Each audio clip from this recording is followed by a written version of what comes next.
Okay. Hello, hello. How's it going? I think I misaligned the chat here. No, it didn't. I mean, I did kind of. Probably like this. Whatever. Hi. Hello. Welcome. It's me, your favorite dream. We're here into just chatting overlay for a hot moment. Just still doing a little preparation because I kind of promised, more or less, to judge the Monster Hunter monsters and how much I like them, how much I didn't like them, and that is what I plan to do this time around. So, I think I have everything set up.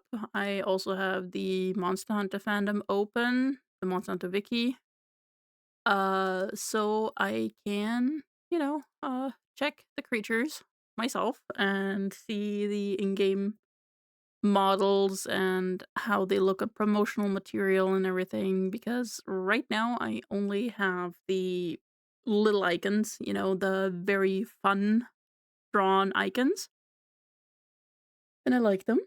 But, we kind of do need a little bit of we need a little more. So here we are. This is the website that I'm using. And this is the tier list. I have the categories I love them and would die for, more akin to them. They're amazing. I like them enough. They are solid enough to be mid. I don't have strong feelings on them. They're just, I enjoy them. They're okay. But it's not like I would go out of my way to search for them or, do a lot with them. Not my favorite. This is mostly for creatures I'm a little, I don't really like the designs, or they just don't speak to me. Hi, Jammed. How's it going? I'm just currently explaining my tier list.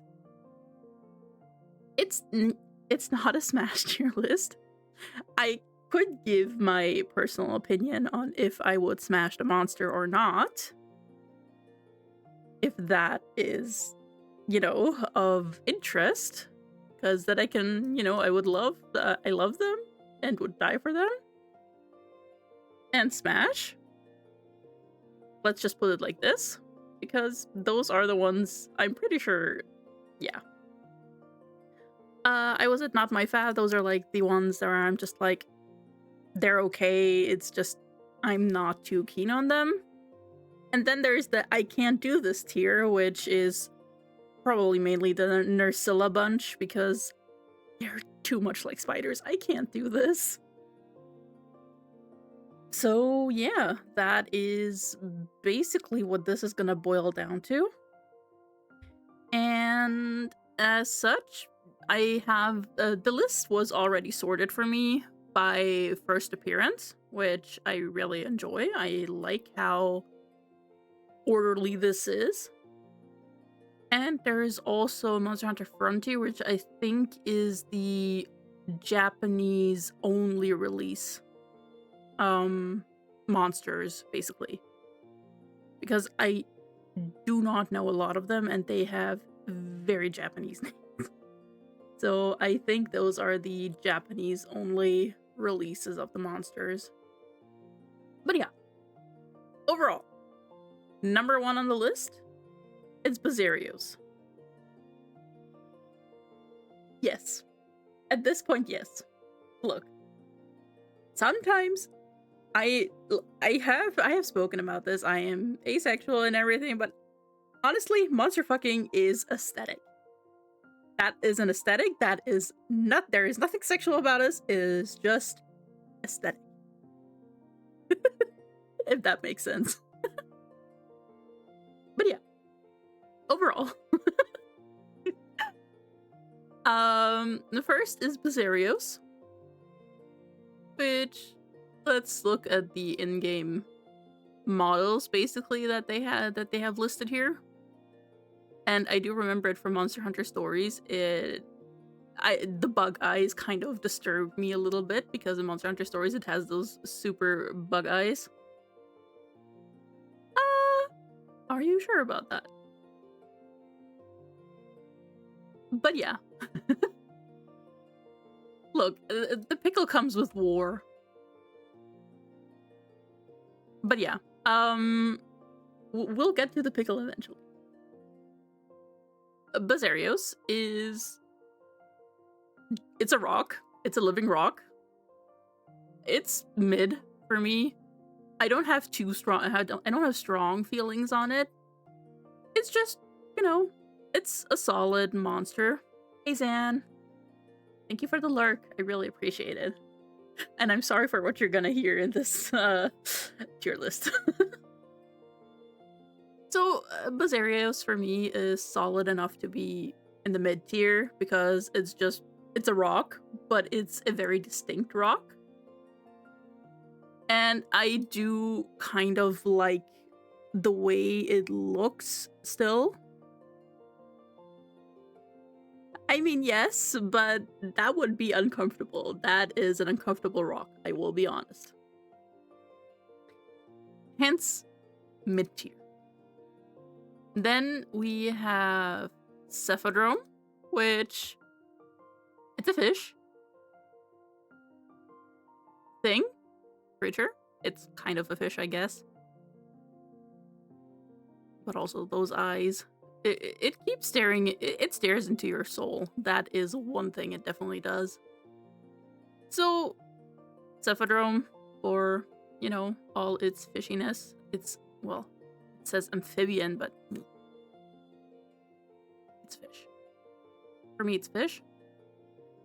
It also goes into mid-tier. Again, they're solid, but just... I'm not the biggest fan of them. Then we have Diablos, which goes into the Smash category because Diablos is kind of funky looking.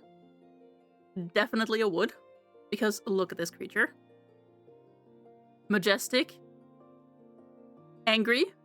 I mean, would probably kill me first and eat me. It's Clam. Hello, Clam. This is a tier list about Monster Hunter monsters. And I have decided to adapt it a little to, you know, the top tier is also the Smash tier. As you can see. And as you can see, chat is very down bad for some of those monsters. But yes.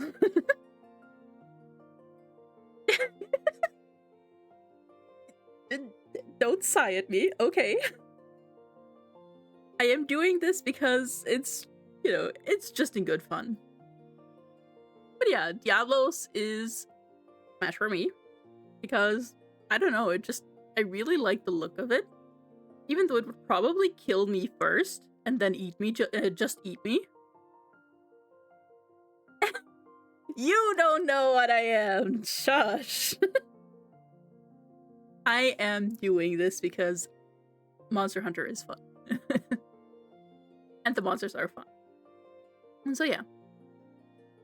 There is, for me, not really much to say. I just kind of really like Diablos, and it just left a really big impression on me from Monster Hunter World with like I think it was the territorial it was a cutscene or like something where it just pops out of the ground and drags the other monster down into the sand, into the quicksand, or like this hole there. It's just so... It just really left an impression on me. Hence, it's just one of my favorite monsters in general, so, you know, I like Diablos. Fatalis is a Smash. I'm sorry, but that is, it's just a super classic dragon. I love dragons. If, you know, that wasn't kind of obvious. But I love dragons. I love dragons a lot. This 100% Smash. This is probably the Smash of all Smash, aside from Kushaladora. That is also a Smash of all Smashes. Mostly because look at it. I mean, it's angry and it is the strongest, I think, the strongest dragon in history. But, you know, I hope it would make an exception for me and leave me alive.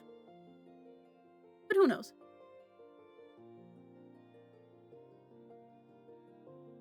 That is a dragon, and that is the appeal. Because it's a dragon. Do you understand? So, Fatalis actually goes before Diablos, because top tier. That is a top tier. Look, dragons are cool. There is nothing else I can say to that. Probably way too big and would kill you. I will be honest. That's why it's only a fantasy thing. Because that thing would probably kill you. It would rip you in half. No matter who you are. Then, whoops. I actually accidentally closed something. One moment. Go back. The next one is the Gendrome. Honestly, they just are not my favorites. I think most of those, you know, two-legged things, just, well, two-legged, but like most of those raptor-looking things are not my favorites.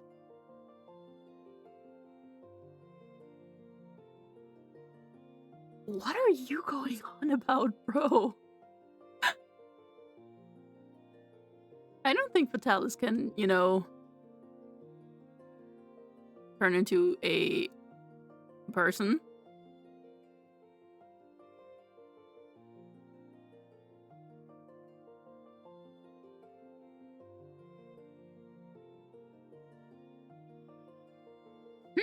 You are making a very good point.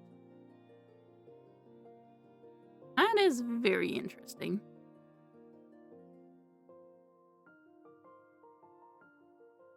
Let me see. Okay, there is not much on the weapon, on the armor. But I'll look into that, and I will let you know in the Discord what I found out after research later. But yeah, Gendrome is not my favorite. I can already put Velocidrome in there as well.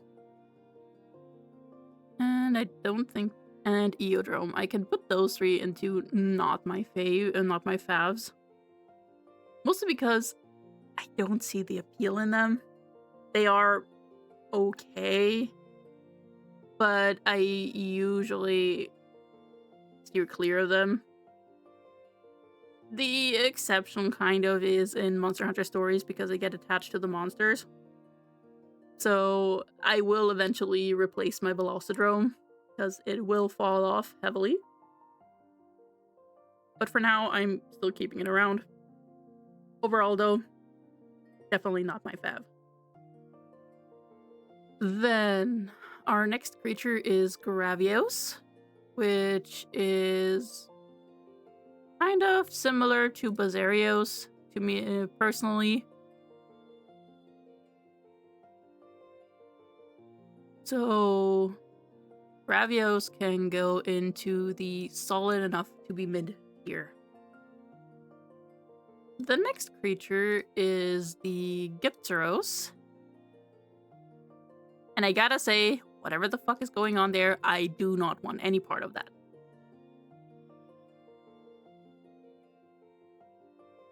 I do not want any part of that. It's not that I hate it, it's just also not my favorite. I mean, this tier is actually just reserved for the Nursilla, so let me just get those things in there. Where are they? And I have lost them. Yippee! Where are the Nursillas? There is one. And a Shrouded Nursilla, there is two. But yeah, Gypteros, it's, you know, I don't really see the appeal. Just kind of, it's a monster. And it's also a bird wyvern, so most bird wyverns are just kind of mid. Hence, he is going into not my fav, even though I just said he's kind of mid. It's because he's too mid. He's going into not my favorite. Ketsu. Ketsu is amazing. I've said that I hate how it looks, but it's also because look at it. Just take a good long look at this thing. And you will understand why I'm just like, I can't look at it.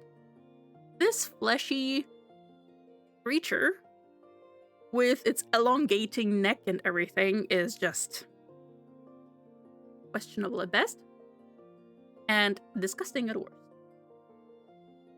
But I like it still. In Monster Hunter Stories, it usually carries my run. Well, it carried my teams for a long, long time. Of course, men would say that. This is not meant to be mean, but of course men would say that. Hi, CJ. I'm so sorry for what you've come into. I hope you're having a good day today. But yeah, overall, Ketsu is just... apparently it fucking eats you. No, I will not think about it. Then the next creature is Kirin, which it's a dragon horse thing. It is, yeah, it's a dragon horse thing. Mythical beast.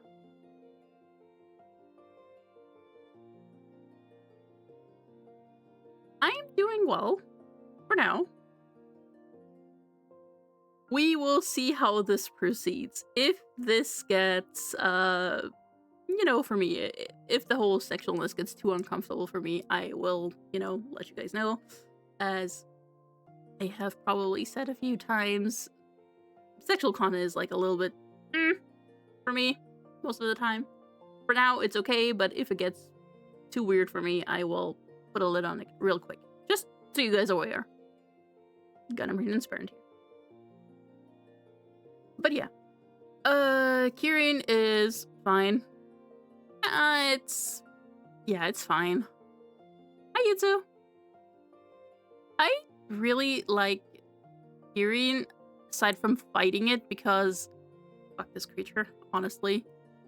Keeps running away and running around and zooming, and you're just like, bitch, please let me do something. And it's not gonna let you do anything, so don't even think about it. I'm not famous, trust me. But yeah, Kirin is fine. Yeah, I remember in Monster Hunter World, it was just so weird. Like, it was so bad to fight against. I had my friend with me, like, we usually did all the hunts together. And even he, as a Monster Hunter veteran, really fucking hated this thing.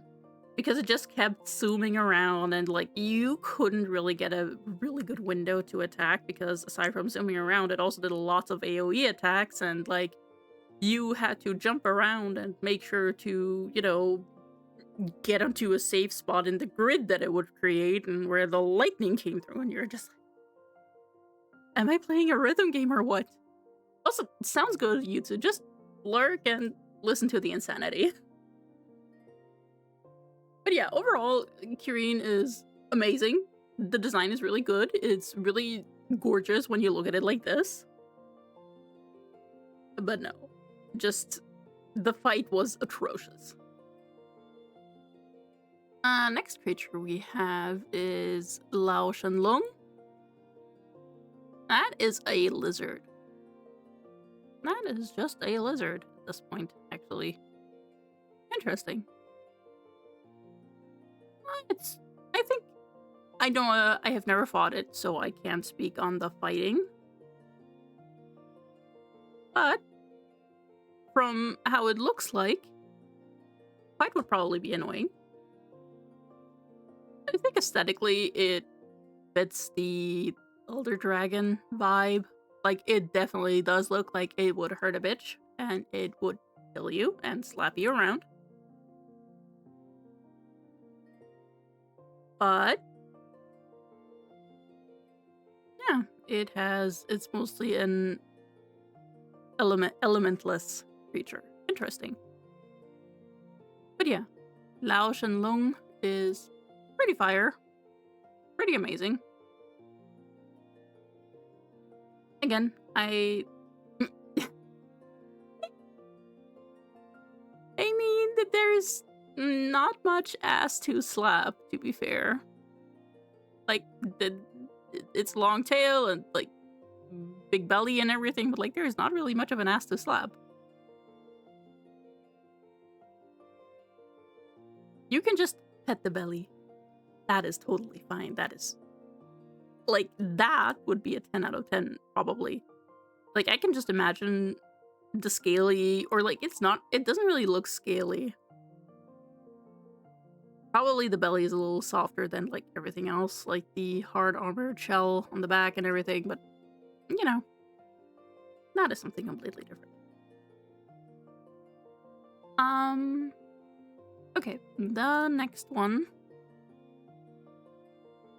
is Monoblos. That just looks like a Triceratops. I don't know what kind of design they were really going for, but it just looks like a Triceratops with wings. And I am not liking that, actually. It just looks weird to me because I see it and I look at it and I think this is a Triceratops. And then suddenly it has wings and I'm just like, where's the other legs? Hence, it kind of goes into the not my favorite tier because it's a mess for me, personally. Next is Plesioth. It's a fish. It's a real fish this time. These monsters are all from Monster Hunter, like the very first one. So, Plesioth. I've never fought this thing, I think. Yeah, I think you fight a few of them underwater. I think Frontier Monster Hunter Stories 2. It's there, yeah. Generations and 3 Ultimate. Okay. Mainly fight it underwater. You can also encounter it in Wings of Ruin. I don't remember it.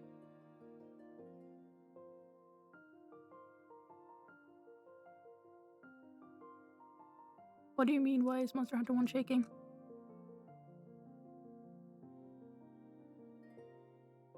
But yeah. I started in Monster Hunter 3, I think. Let me just check. 3. Yeah, Knactor. That does sound right. Yeah.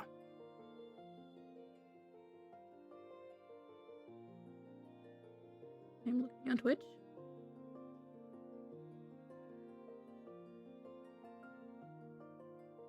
I do not see it for some reason.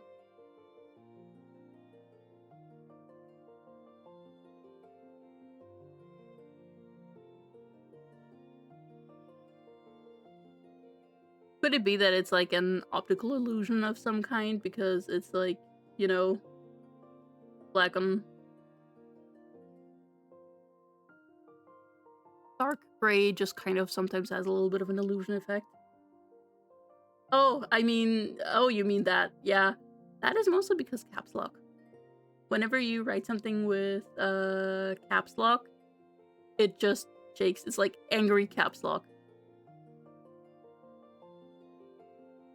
But yeah, that is the chat that I'm using that does it, which is really fun, I think.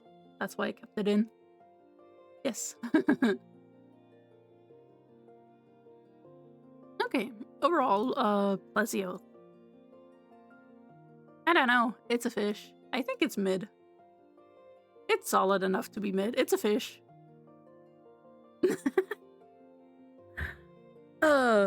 You really only want to talk in caps, apparently. The next one is, of course, the face of Monster Hunter. Everything that has to do with it. It's Rathalos. And honestly, after, everything to do with Monster Hunter stories and everything, and every time you encounter Rathalos, it's a smash. There's not much else I can say. Rathalos is... It's pretty. It's like the classic Wyvern with like poison tail and everything.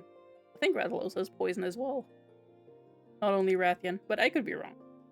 But yeah, it has the classic Wyvern feel. It looks dragon enough. Rathian is also in a smash here.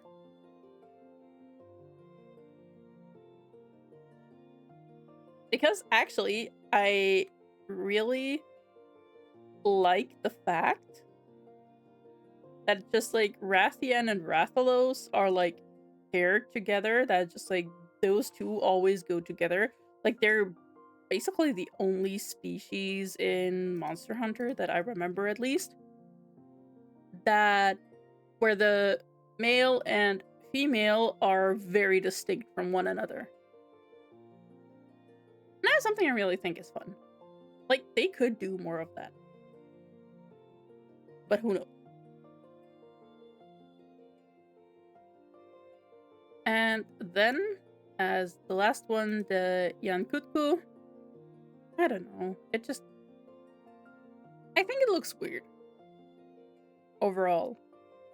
Like, with those fuck-ass ears, I think? No. We do not do that. But yeah, it's just... Yankutku just looks weird to me. And I don't think it's that nice to look at.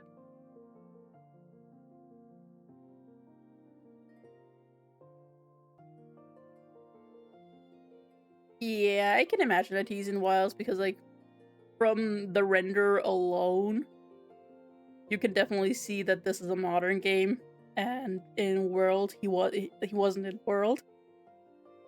So, definitely has to be in Wilds. I only played World. Like, recently is not the way I would say it, but like, I only played World. And then we...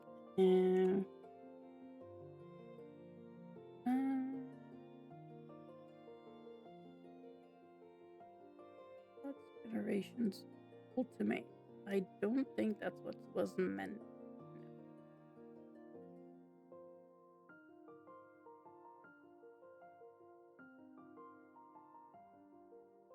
Wow. Okay, so that kind of really sucks.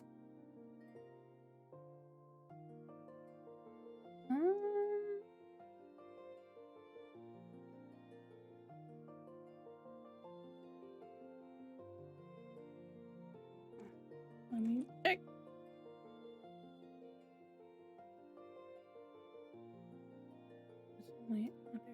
Or the normal generations. I think this is it.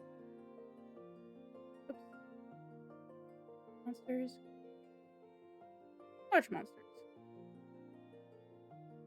Oh, it's still supposed to be the generation. Okay. Whatever. We will work with this. But this is also not the correct list. Whatever, let me just...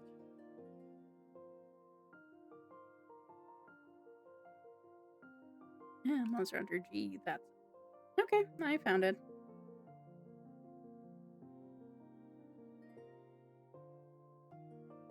Okay. Here we go.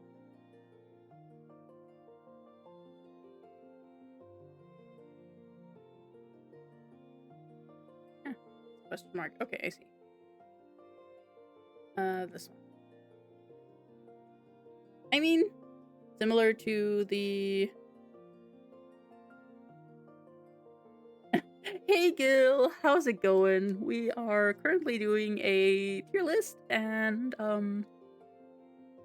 do not look too close at the first category. We do not speak about that. Ooh! You definitely need to show me when the art is completed, as I do love hearing and seeing your OC.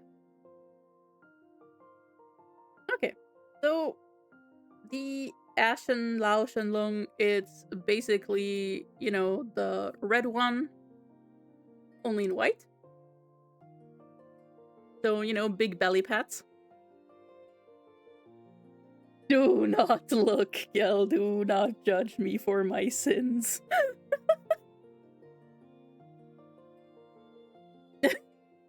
I can see the side eye.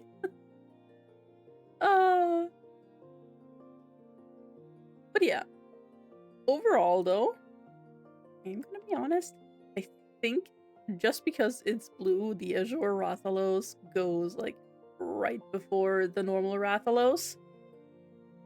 Mostly because it's blue, and blue is one of my favorite colors.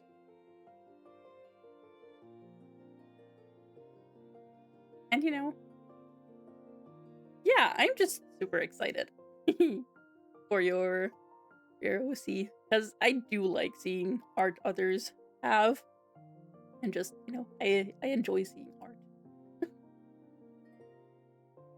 But yeah, for the variants, I will only go through them quickly, mostly because, you know, they're just variants. You've seen the base monster, and we'll just judge them on their color, which Black Diablos goes before the normal Diablos because I like dark colors.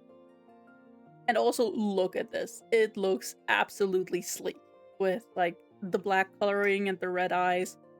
I think this is the better Diablos. Hence, it goes before the normal one. Gravios, as with the other one, goes into solid enough to be mid. Actually, yes, I am doing a tier list on monsters in a very normal way. You are so correct, Gil. Actually, I'm gonna put the Black Ravios a tier higher. Just because I think it looks fancy. Hey, Zan, don't worry about it. I'm doing okay. I managed to get my headache under control, so that's why I'm streaming a little later, because earlier I had a headache. But right now I'm feeling okay, and we are, you know, doing the tier list and get new insights. Yeah, headaches are the absolute worst. Honestly, I didn't think anything could get worse than the normal Ian Kutku. But the blue Ian Kutku is definitely even worse because, like, the color scheme is... What the hell did they think they were doing here? I mean, in this render it looks better.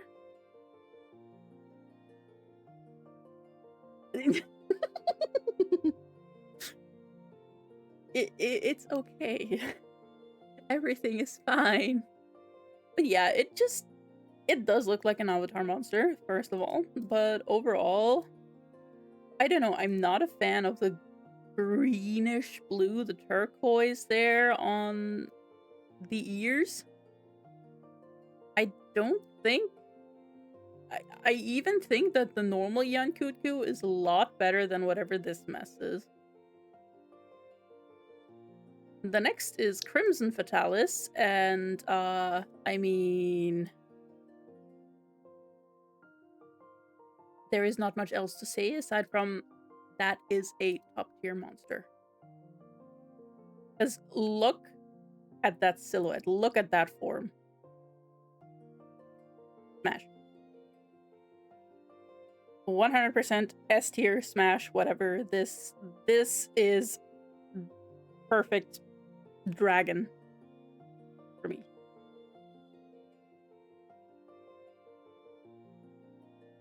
I like the normal Fatalis already looks really cool.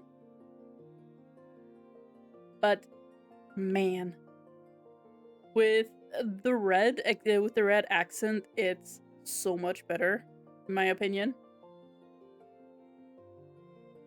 And it is for that, but only partly.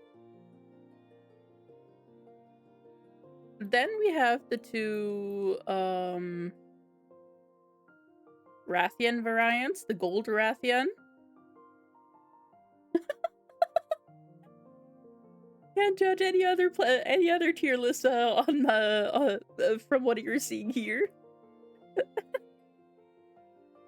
So gold Rathian is fine, but I think I like the green one more because I don't know. This is kind of for me missing the point with Rathian. To be fair, it's fine overall. But for me, actually, it's solid enough to be mid, because I don't like the gold coloring. It just looks weird to me. On the other hand, the pink Rathian actually goes up here. Not because it's pink, but it also, I don't know, it really fits. Like, I don't know. I think the green and the pink, the Rathian, they both look really, really good. I think the pink screams a little more, you know, poisonous. It plays into the whole animals that, you know, are poisonous usually have like bright colors or like a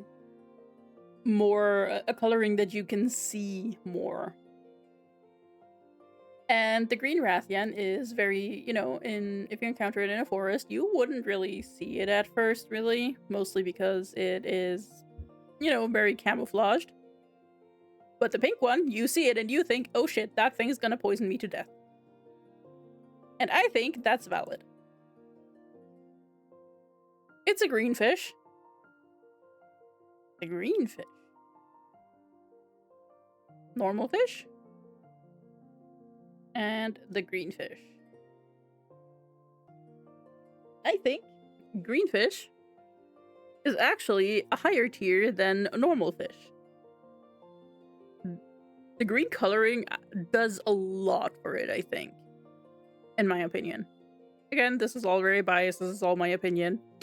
But yeah, overall, I do believe that the green fish, Plesioth, really looks okay. Looks better than the normal one. It's like the normal one, it might just also be the render, but it looks a little washed out for me. What the fuck is this?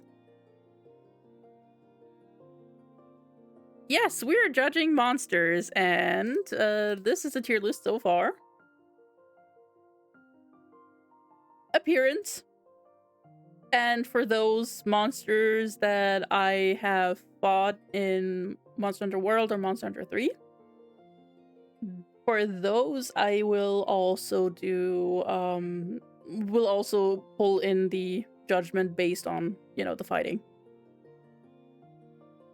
Kirine is only saved by its appearance, to be fair.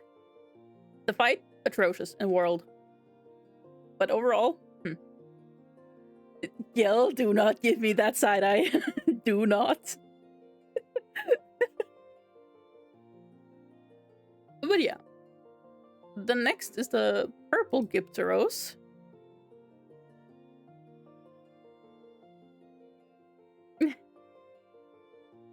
Hot chocolate is always good, San.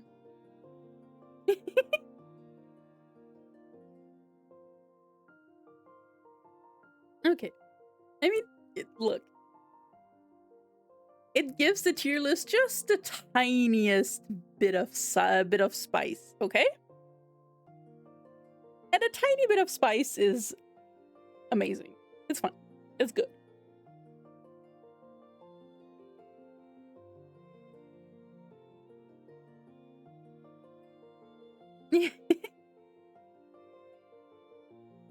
I mean, if you could get one of those monsters to make you a hot chocolate, for me, it would probably be... I would ask Fatalis to make me a hot chocolate, and it would probably incinerate me and murder me, but it would be so worth it. Just saying.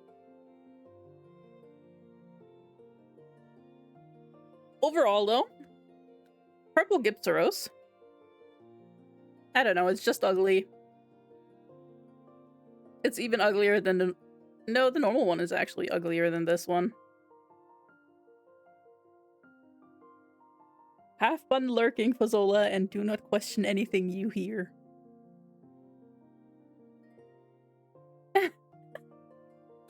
Honestly, I might need to add a hear me out. And it's just, we're just gonna... Whoops, wrong one. And this should be... Hello, that is okay, and... Whoops. Wait, why did you change this?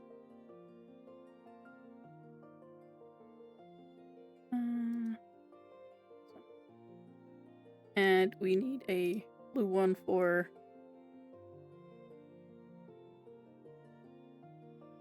Hear me out. Okay, so we have our hear me out tier. So far, there is no hear me out. Now there is. And we're gonna look at it for a hot moment in a moment. Because, as we all know, normal Katsu, I like. The red Katsu just looks weird. For me, personally. But also... I don't know. You know? It has a little something. Because the normal Katsu is just like boring, white, you know, kind of disgusting looking. Which, you know, I do enjoy, you know, looking at Katsu. It plays into this whole grotesque thing, which I really like. The red Katsu? That is a... Hear me out because it looks even more disgusting. It looks like entrails. I will be honest, it looks like entrails. But there is something about it. Also, it will probably shock you to death and, you know.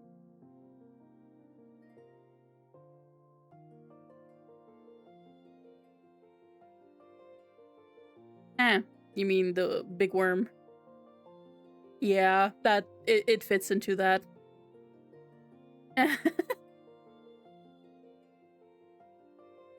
Then we have the Silva Rathalos, which kind of also loses the spice that makes up Rathalos, so it goes way down. Where did I put the gold Rathian? Oh, I put it in mid. Nah, no, I'm gonna put it down as well. I was earlier gonna say that, like, I find it funny how their complementary colors always fit together, and then I realized that the complementary color to blue is actually orange. So it does not fit.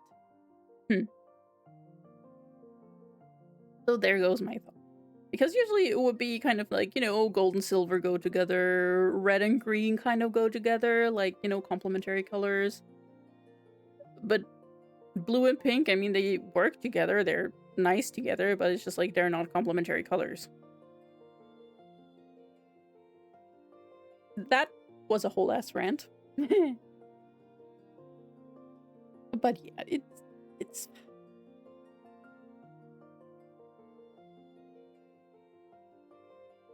Then we have the white monoblos, which has the same problem as the first monoblos, which is it looks like a T-Rex, not T-Rex, like a Triceratops, and it just kind of ruins the vibe.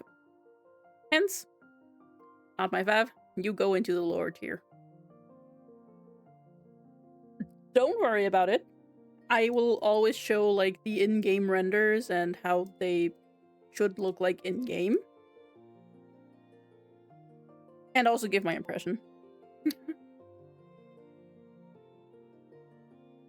But yeah, I really love Monster Hunter overall because it's just really fun. And the monsters are very creative. Hi, Slap! How are you doing, Slap?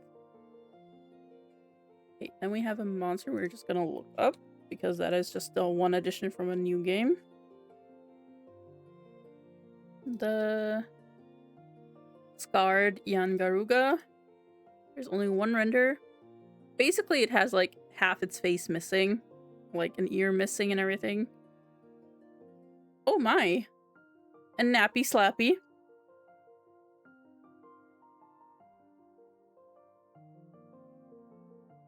I have once tried Warframe, but I could never get hooked on it. It really didn't work for me. But yeah. But you know what? I am so proud of you for taking a nappy slappy because, it's naps are fine and good. And also you did work out hard today. So the Scarred Yangaruga. And interesting, we didn't even have a normal Yangaruga so far. That came into Monster Hunter Frontier Ultimate, interesting.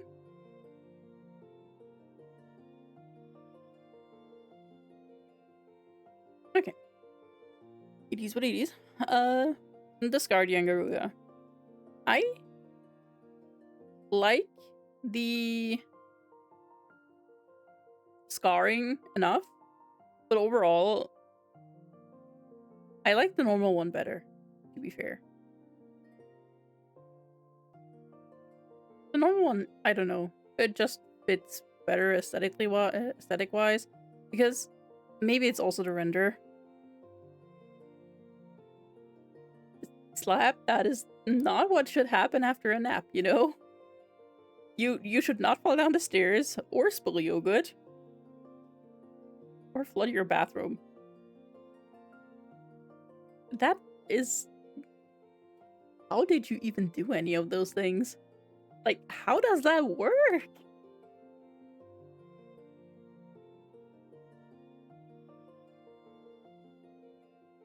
Okay. In a span of 20 minutes? Oh my god. Okay, so you had your 20 unlucky minutes or something.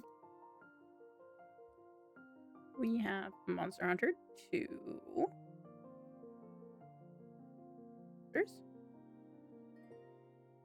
Large monsters.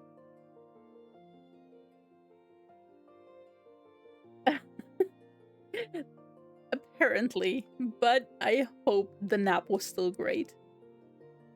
So first we have Blagonga.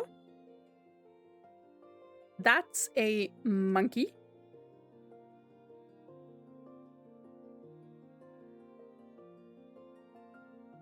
We do not judge in this household.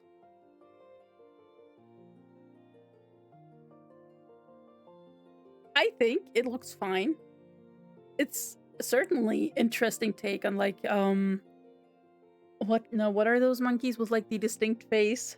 I don't remember exactly. I used to know some, I used to know facts. But I think the Blagonga just kind of looks fine as it is.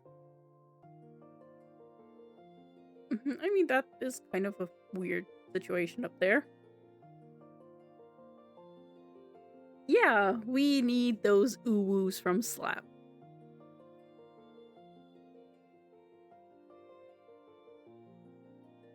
Also, this is the first time I have said that on stream, so we will not repeat that. I mean...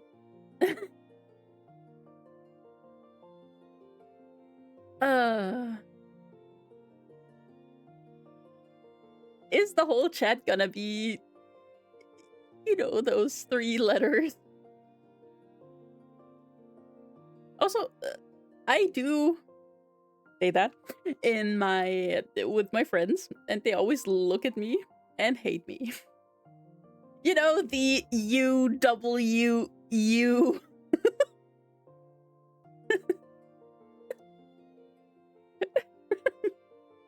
Okay, fine. One moment. Let me sit up for this. Ooh. There you go. Is that what you wanted? Is that what you wanted, guys?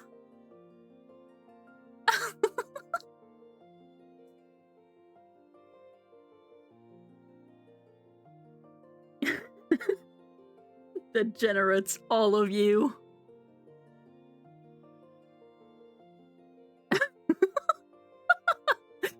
No, don't be shaken, Gil.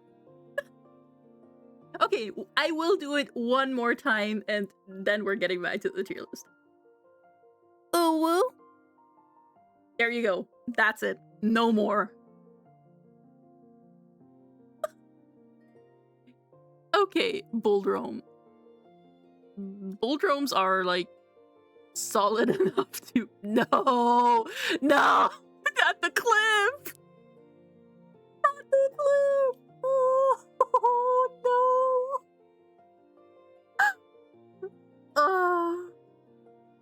Oh my god. Is this my legacy? Oh my god.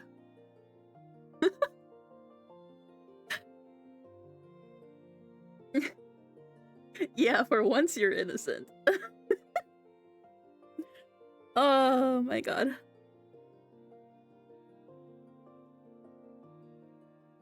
I'm actually playing the token VTuber thing, the token VTuber trope.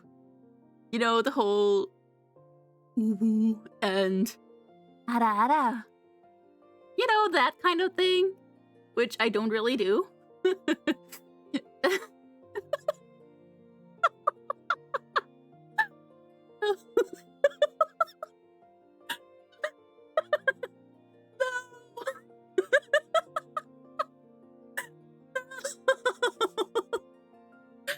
Oh my god.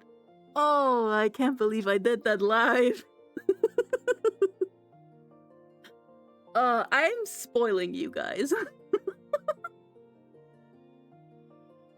Man. I can't believe I did that. Is there anything else you want me to say?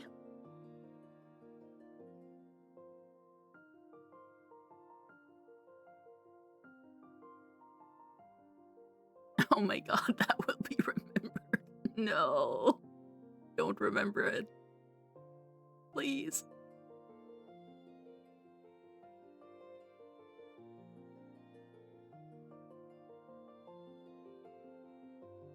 What the shit is this? It's Chameleos? It's just basically a chameleon dragon. What the hell? But also... Chat. Close your ears. Do not listen to me right now. Alright? Close your ears. Do not look at me. Do not hear me. That tongue, though.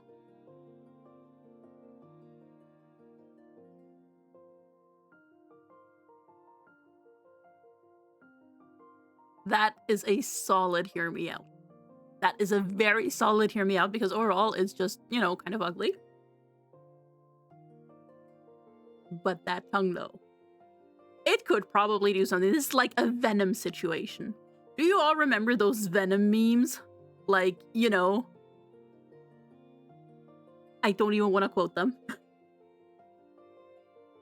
But you understand what I mean. That is like those Venom memes. It is definitely the personality that counts with this one.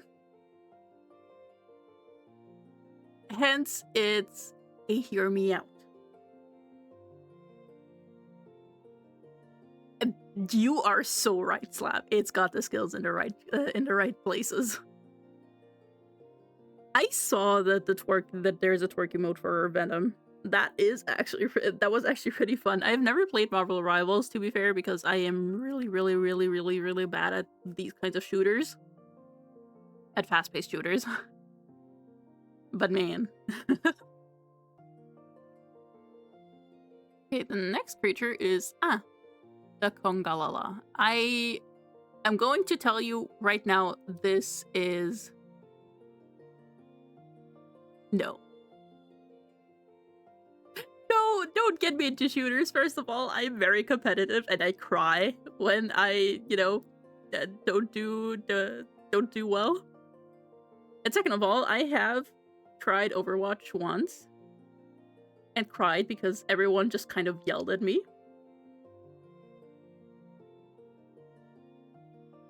No, it's totally okay, Zan. I hope you have a great rest of your day. I really appreciate that you were here.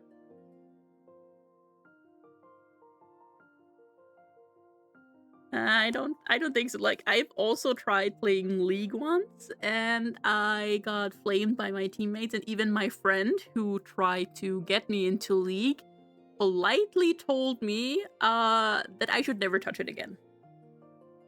Like, that was literally what he said. I think you should never look at it again. And I took that to heart, and I never looked back. But, back to this thing. The Congalala is just kind of... It's a really disgusting monster. Because its main attacks basically are farting in your face. Unless you're into that, go ahead. But I do not fuck with that. So it's going into the I can't do this bottom tier, bottom of the barrel.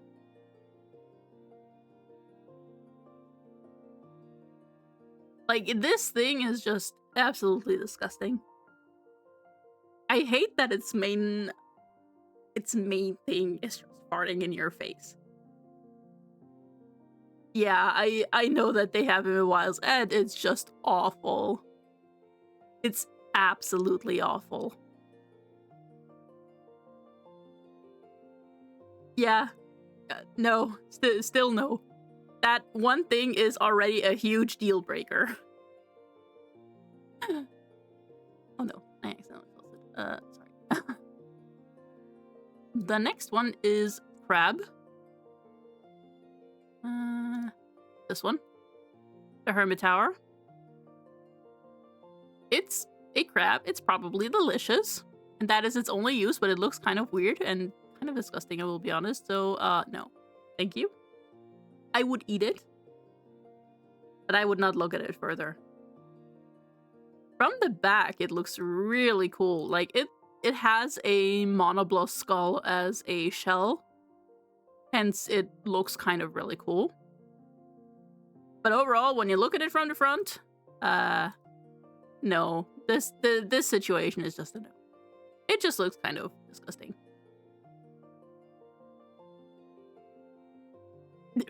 Okay. You are braver than I could ever be, Fazola.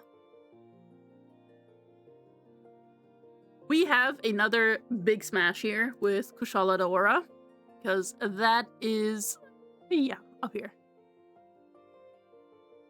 you can't even put a paper bag on its head. You can cover it enough. But yes, Dragon is a smash, and Kushala Daora is the smashiest of smashes. It's yeah, I think it's even higher than Fatalis. Like, it is the most smashable thing for me. I love Kushala Daora. I love the fight in World against it. Like, that was kind of insane when it just, whipped up all those wind tornadoes and everything. And just pushed you around, which was kind of annoying, but it also really is really, really cool. And especially when it's just like, at first it has like winds around it and everything. It's just like, the entrance of it is just so insane. Kushala Daora is a definite S tier, smash tier. Why don't they have their rusted one already here? Did they put it later? Did they put it later? There's still a lot to go.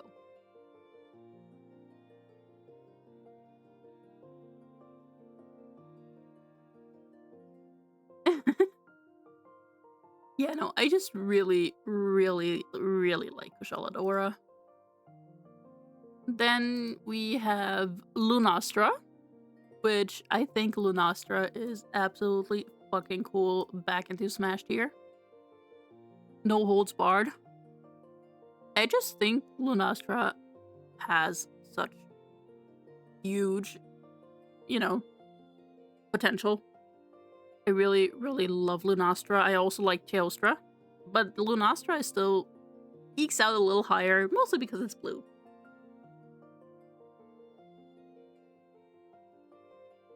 Oh, hey, we're going to Rajang, your favorite monster. Monkey. Big monkey. It's a big monkey, and I will say monkey is solid enough to be mid for me. Because I don't know, I just don't really think it looks that fine. It's just stupid monkey. Monkey. Angie monkey. But yeah, this thing will rock your shit if you're not careful. It will lightning you to death. Brutalize you. Well, maybe it's in the hear me out category. Let me just put it in the hear me out because I did put the Blagonga in there. Ah, there we go, Rusted Kushala Daora. I didn't know what that one was after the Rajang. Probably from... I mean, it's a different Kushala Daora. It's just rusty. No. And I still very much like it. So it is also going into the Smashable tier.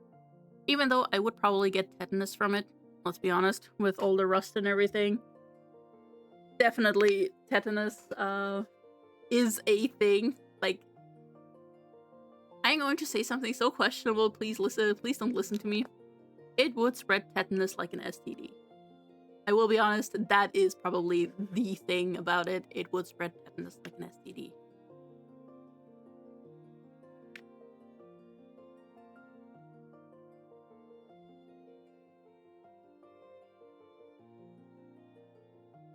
Did you not hear what I said? Or are you just in disbelief that I said it?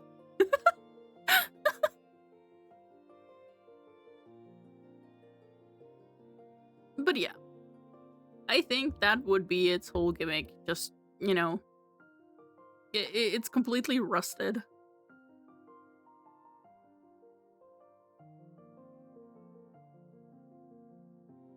So, if you want tetanus, go for it.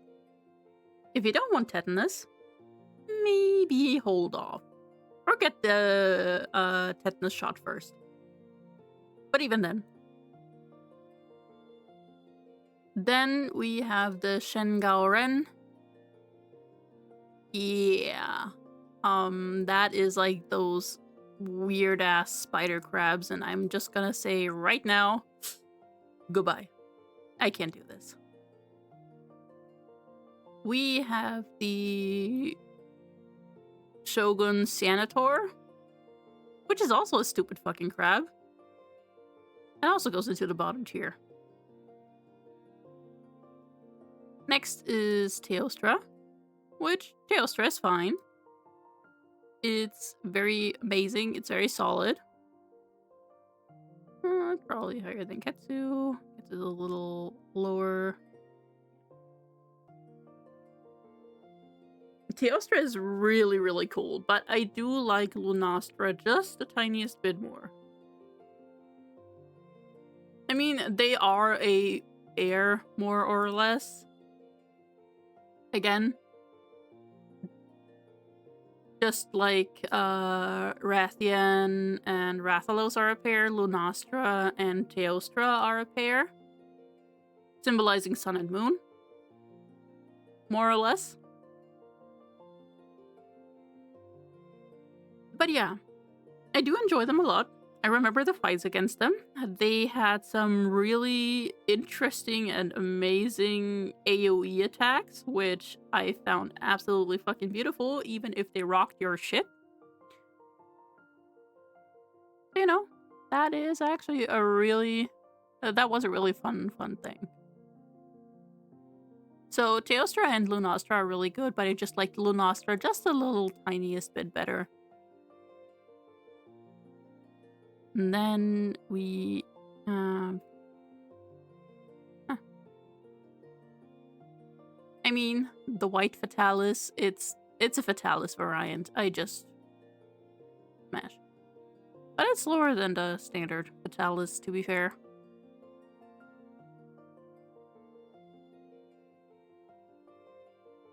But yeah, Fatalis is always a smash, to be fair. Just the white version is just kind of a little lower. Mostly because it's... I don't... A white dragon just doesn't really seem that appealing. Mostly. The next thing is Yamatukami. And what the shit is that? Yamatsukami is an unusual elder dragon with an octopus-like body. It is covered in thick moss, algae, and other plant life, and boasts a set of 4 thick tentacles. Okay. In addition, it possesses 2 large whiskers and an oddly human-like set of teeth and gums.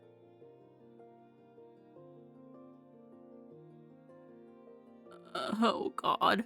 Produces gas within its body in order to keep itself afloat. What the flip? I don't even know where to place it. I've first of all never heard of this one. And second of all, it just looks weird, but also tentacles. Probably hear me out. We do not talk about this.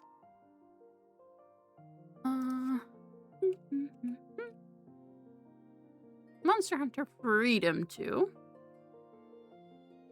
Monsters. Large monsters. First one. Hey T-Bird, how's it going? Hope you're having a great day today. Great time zone.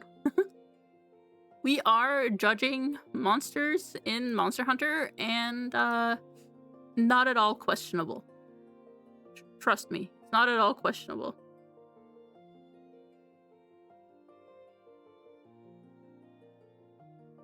But yeah, a contour is fine. It's just not really that memorable when you have something, when you know different monsters. The only redeeming quality it has are like the 2 long bottom horns, I think.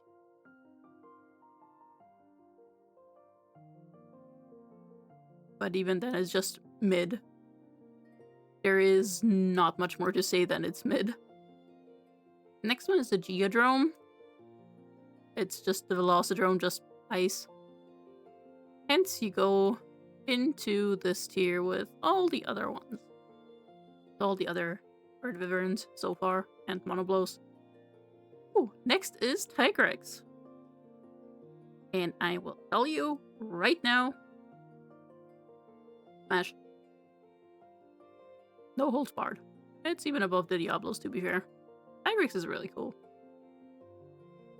I don't know why they put the... Oh, they switched up Monster Hunter Freedom 2 and Monster Hunter Freedom Unite. No, Freedom Unite is the next one. Whatever. But yeah, Tigrex, no holds barred. That is a definite smash, even though it would probably kill me. It has the classic T-Rex face, but like a, you know, the color scheme is very adjacent to a tiger, hence it's called Tigrex, because it's tiger and T-Rex, but, you know, we do not talk about that. But overall, I just think it's so cool, since it moves on 4 legs, basically, and it just imagine it coming towards you, like, ugh. I would be scared out of my mind, but also, it's really cool. And it goes into the S tier. Then we have Freedom Unite monsters. Large monsters. We have the Upper Blagonga, which is just the Blagonga reskinned into red. But also, I think the normal one looks better, so actually you're going into I can't do this. The Emerald Congalala also, as you can see, goes into I can't do this with its brethren, mostly because, again, this is also one that just farts in your face. And I do not want to be farted on or have anything fart in my face, hence it is going in there. And I still close the tab. I always forget to not close the tab. The next is the Furious Rajang, if I can find it. Where is it? Ah, there it is. It's just Rajang, just not... Oh, it has stripes. Actually, I mean, yeah, it's also a Hear Me Out, but, you know. Where is the King Shakalaka? The Shakalakas are actually really funny. I do like them. They're kind of a vibe. So they go in amazing, the King Shakalaka. Like, the normal Shakalakas are really fucking funny, because, like, those are just actually cats underneath, like, the masks and everything. And the way they move around, they're just like, doom. They're just so fucking funny from how they bounce around. I mean, yes, you have spoken about your experience with Rajang so many times. Next one, Nargacuga. I love Nargacuga, you can't fault me for that. Smash. Yes, that seems correct. Then we have the Xanator, and where is it? The Plum Daimyo Hermitor. Since, you know, their brethren are already in bottom tier, that is where they will go as well. Hence, you go into the I can't do this tier. The next one is Ukanlos. Ukanlos? I don't know how to really pronounce it. I pronounce it way too German. We can only see it from the back, apparently. That face situation is a situation, I will be honest. I don't think it goes higher than mid, to be fair. It is very close to the Acantor, so yeah, it's probably solid enough to be mid. The next thing is the Vespoid Queen. I mean, It's just a bug. There's not really much to say about bugs. It's not my favorite, but it still goes. What's wrong, Fazola? What are you doing? What is happening?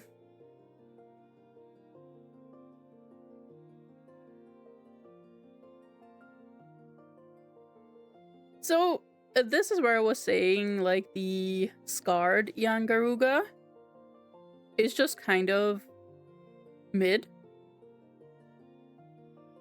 I mean, yeah, Jammed has said a lot about how Rajang just kind of smashed him too many times to count.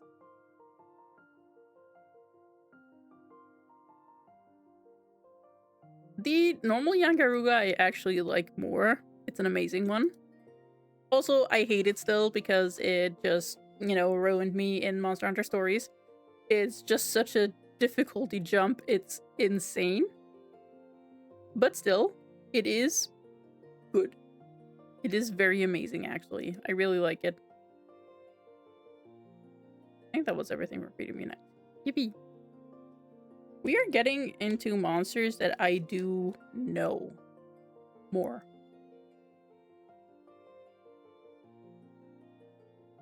Starting with the Agnactor.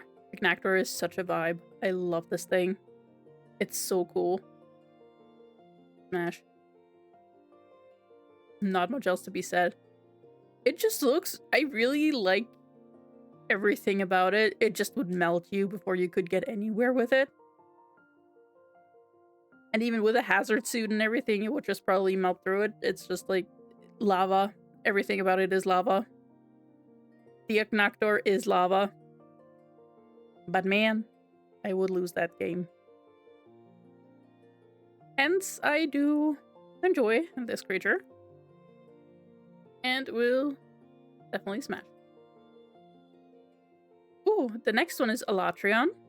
Which is... where is it? Ah, there it is. They put the Elder Dragons on the bottom, which is kind of weird. When everything else is like, Alatreon is also a very, very, very smashable creature. It goes right with Fatalis, to be fair. It's also such a classic dragon, hence I really enjoy everything about it. And it's also one of the strongest creatures. Because, like, that and Fatalis, they are... I think they're the strongest ones in the whole lore.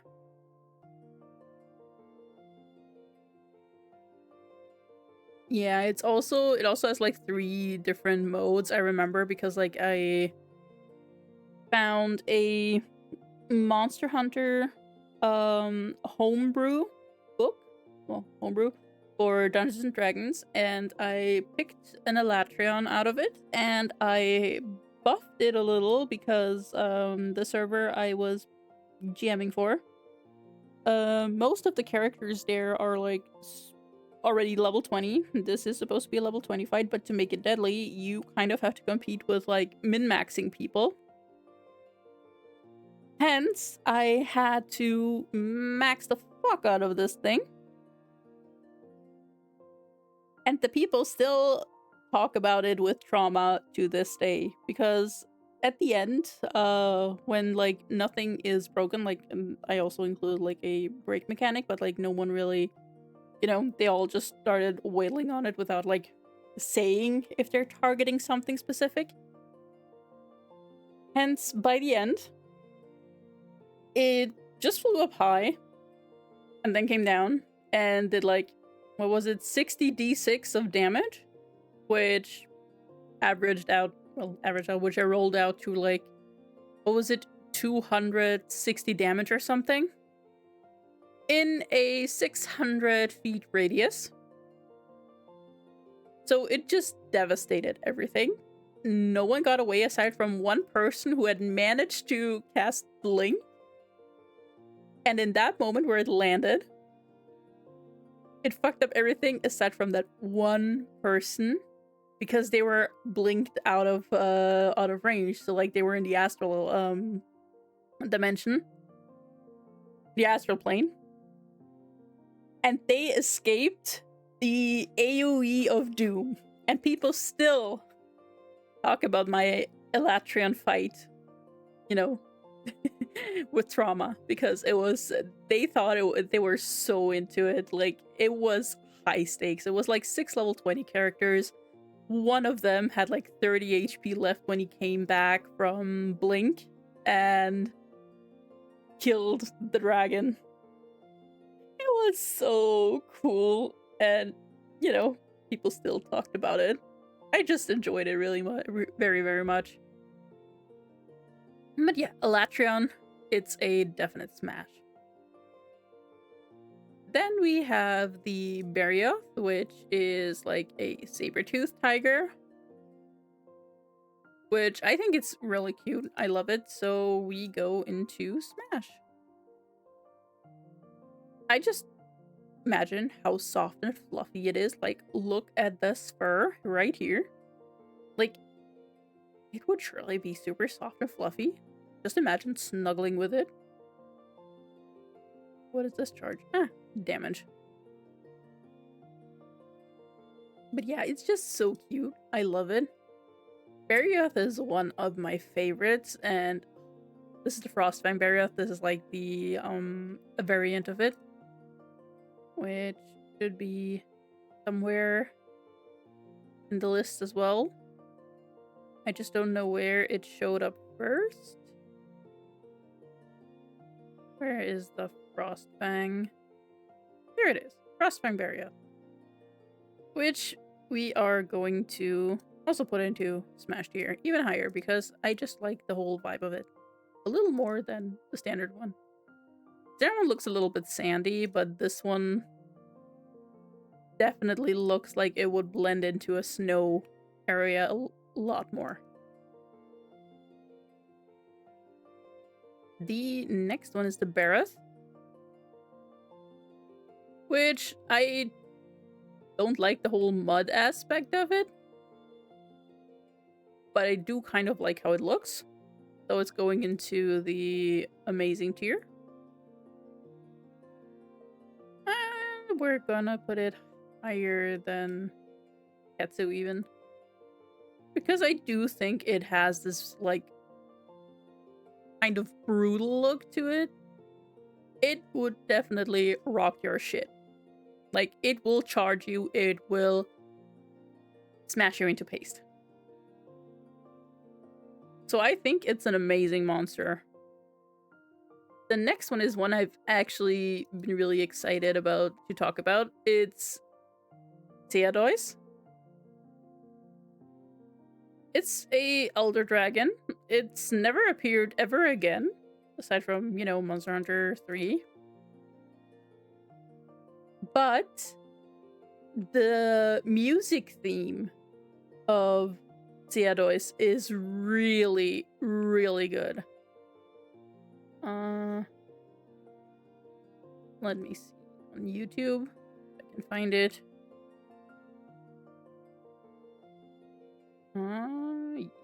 I will. One moment, I need to add something. Oops.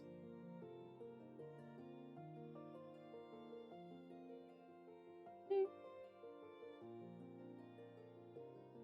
This.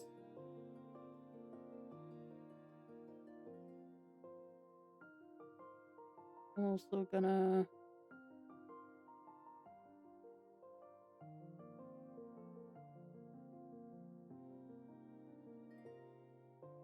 do this, and I hope I have everything set up for this. I'm just gonna play a tiny little bit. Okay, yeah, I have everything set up. Nice.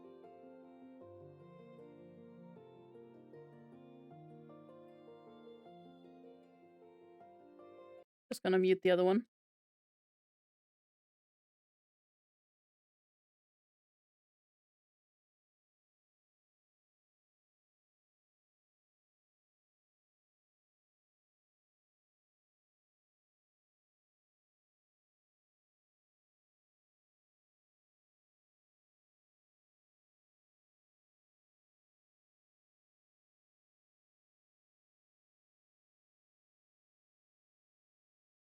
I just like the theme a lot. Like, it's really cool. I just super enjoy it.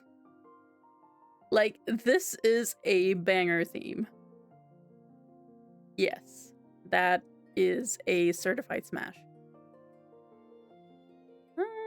Probably also going here. Actually, I put White Fatalis like right at the back because White Fatalis is like the lowest priority out of all of them.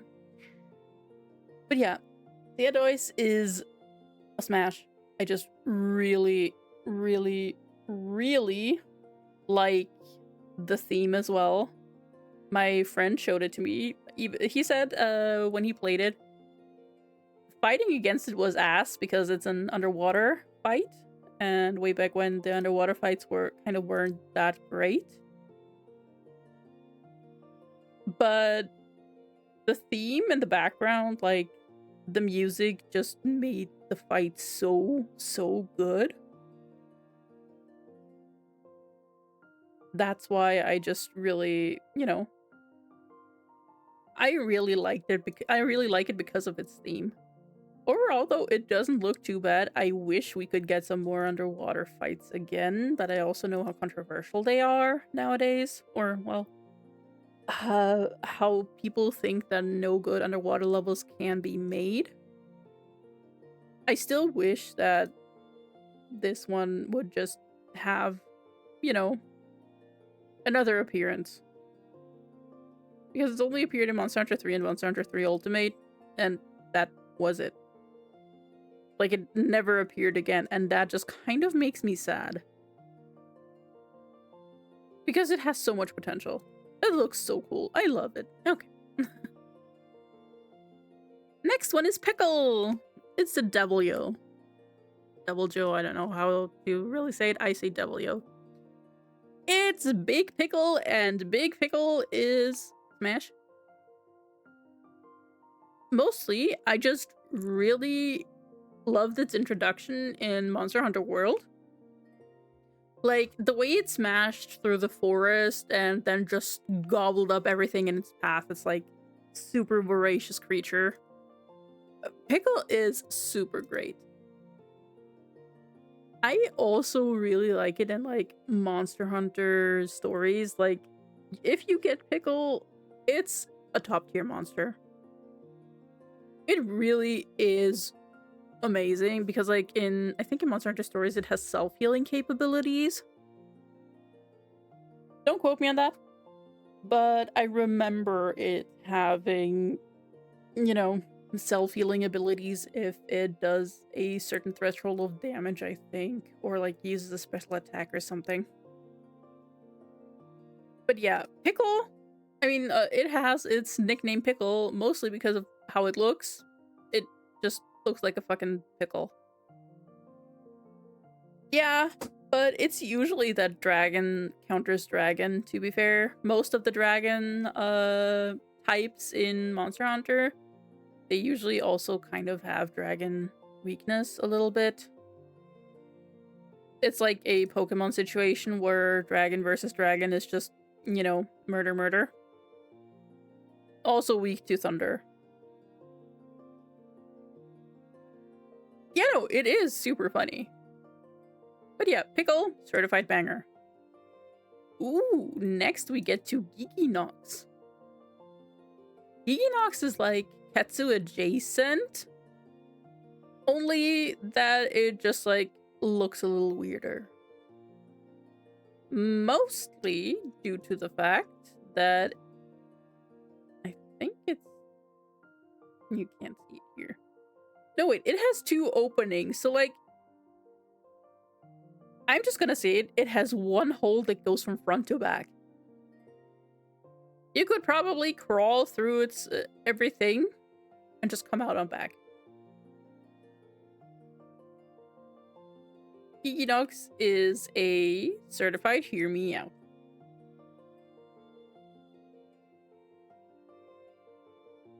The next one is Gobul. That one's actually pretty funny. I remember fighting this guy. He was just kind of annoying, to be fair. He's in the mud. He's a muddy boy.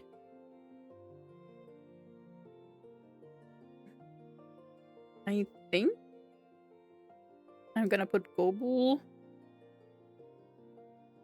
into... It's still mid-tier, actually. It's just like... It's fine. When you encounter it, it's just like, you know...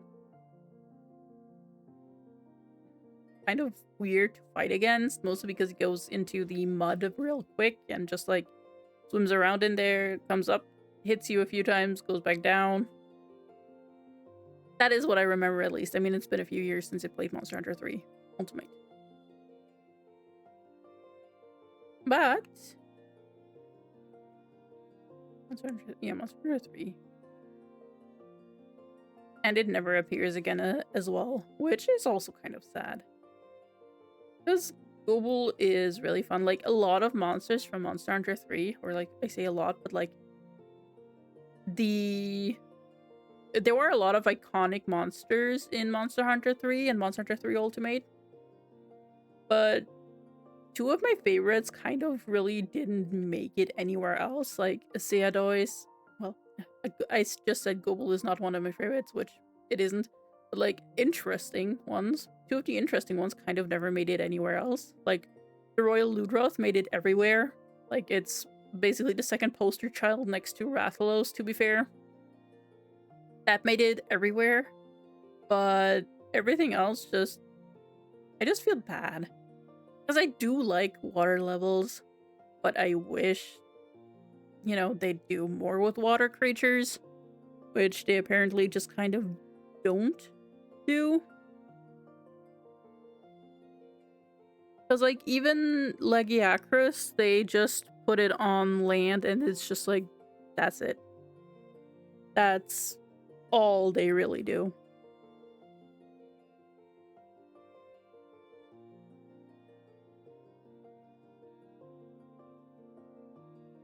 Damn. Yeah, no, I just really like... I wish they would do more water levels, but I also understand why they don't.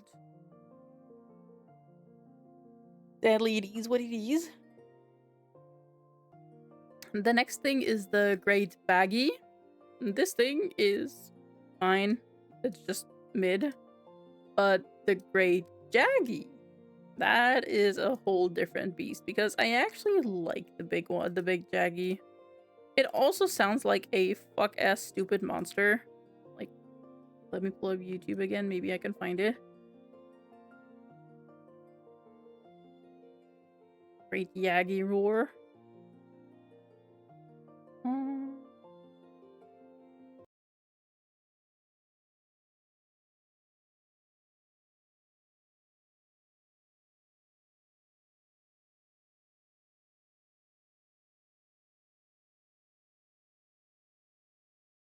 No, you couldn't really... You can really hear it. But like the first one where it's just like, you know, yelling a little.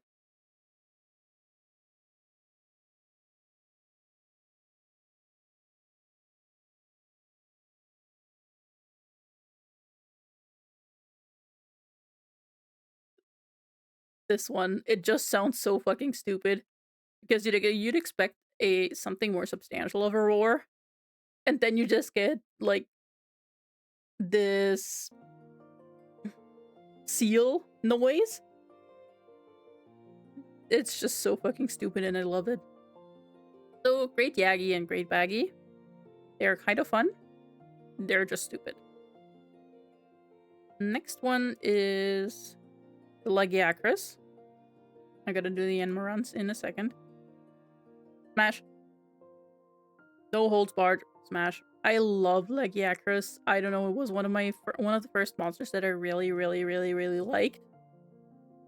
And I remember when I played Ark Survival Evolved, my friend found a Monster Hunter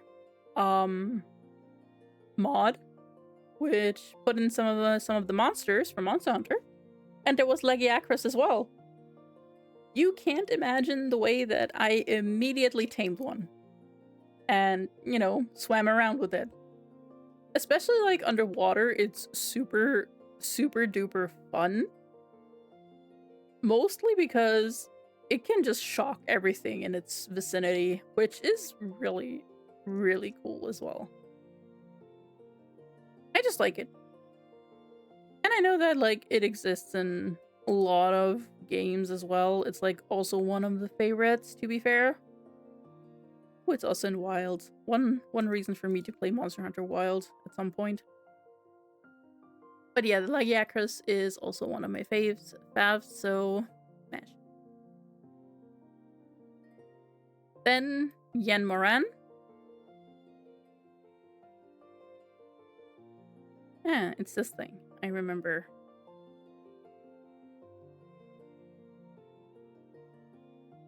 Probably the Ivory Lagiacrus. It's a menace. It's even worse than the normal one, because I think it can do the shock thing on land as well. But yeah, it's probably the Ivory Lagiacrus. Yanmaran is fine. There's not really much to say about it. I think it's only... Yeah, it's also only been in the third game, which is just kind of sad. I just think it has a very fun concept as well. Because, like, they can make the Cephalos... Oh. I mean, I do have... this Wilds. I think that is Wild. Soft Diva. I think... No, this is Iceborne. I don't think Wilds has been implemented here. Interesting. I will look into it and maybe add them myself. Yeah, overall, Yanmaran, I think, is solid. Like, I love it. It seems like a really fun thing, even if it just goes into the ground as well. Also, this render looks like it appeared somewhere else as well.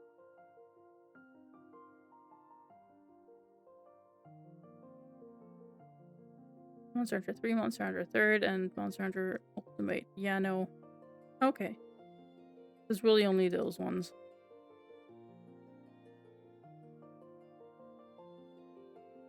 Actually, the 6th generation is that Wild. Yeah, 6th generation. I will take a look at these ones and then add them to the list later. Qurupeco is the next one. The Qurupeco, it just kind of looks funny as fuck, but overall, it's a very solid creature. I just like when it dances around, hits its wings together like to make sparks. It's just kind of... it has a bit of a whimsical feeling about it, which I do really think fits for everything it is. Also, I just think it's really cool. There are a lot of monsters I think are really cool. The next one is the Royal Ludroth. It's a sponge. It's a big sponge. And I think the sponge goes into amazing tier. It's just like, I don't know, actually it's solid enough to be mid, but like high mid. Mostly because I like the sponge. It's also color schemed like a sponge. There's just nothing really special about it in my opinion. But it's good enough the way it is. Also a solid choice in Monster Hunter stories. Also one they never, you know, put in again, I think. No, wait, I remember they put it into... Didn't they put it into Monster Hunter World, or am I misremembering? No, Monster Hunter Rise was the last one they put it in. Interesting. Huh.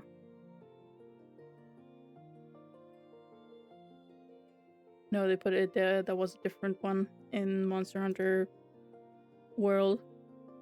But yeah, the Royal Ludroth is a really fun creature. It's just mid enough to it's just still kind of mid. Uragaan. Uragaan is fine. I just kind of think it looks like weird.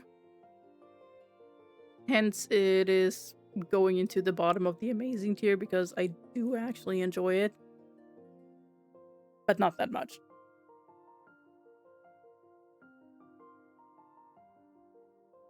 Was it? It was portable third. Okay. It's this. The monsters. There are the monsters. Large monsters. Okay. So. One moment.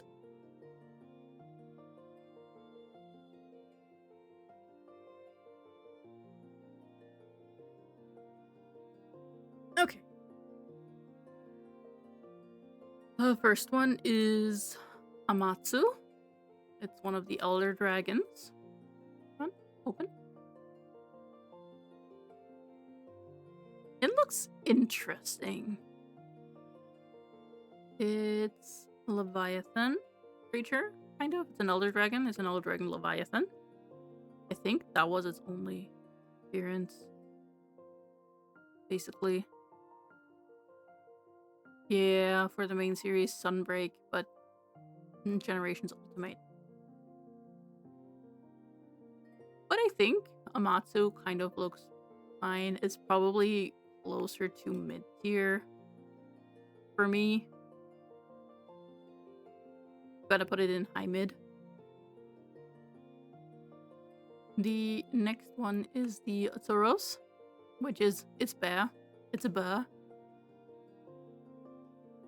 A friend that I know, usually he's British, and he has like a very distinct accent, and whenever he said bear, it always sounded like buh to me, so I just kind of teased him about it, and hence the buh stuck around.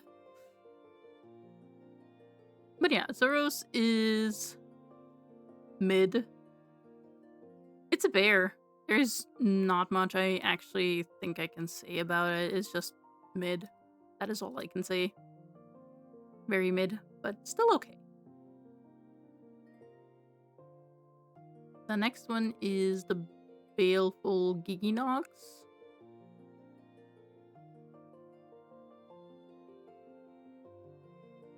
Zoros looks very... Yeah, Zoros is kind of very mid. Bear. Standard bear. I think it's also in... No, it's also Monster Hunter Rise Sunbreak, but it's also in, like, Monster Hunter Stories. In all of the Monster Hunter Stories. I find it very interesting that it has, like... That is, like, everywhere in Monster Hunter Stories.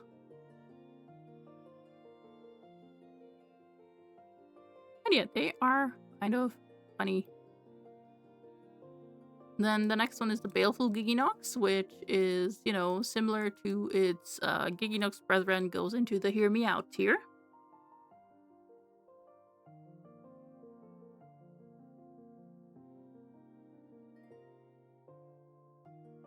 Where is it? Where is it? Where is it? There is the Brute Tigrex, which is like a Tigrex variation, which, you know, Tigrex is in Smash. Brute Tigrex is also Smash. The Crimson Kuropeko is basically just the Kuropeko recolored into Crimson, and I actually think it looks uglier than the normal one, hence it goes into...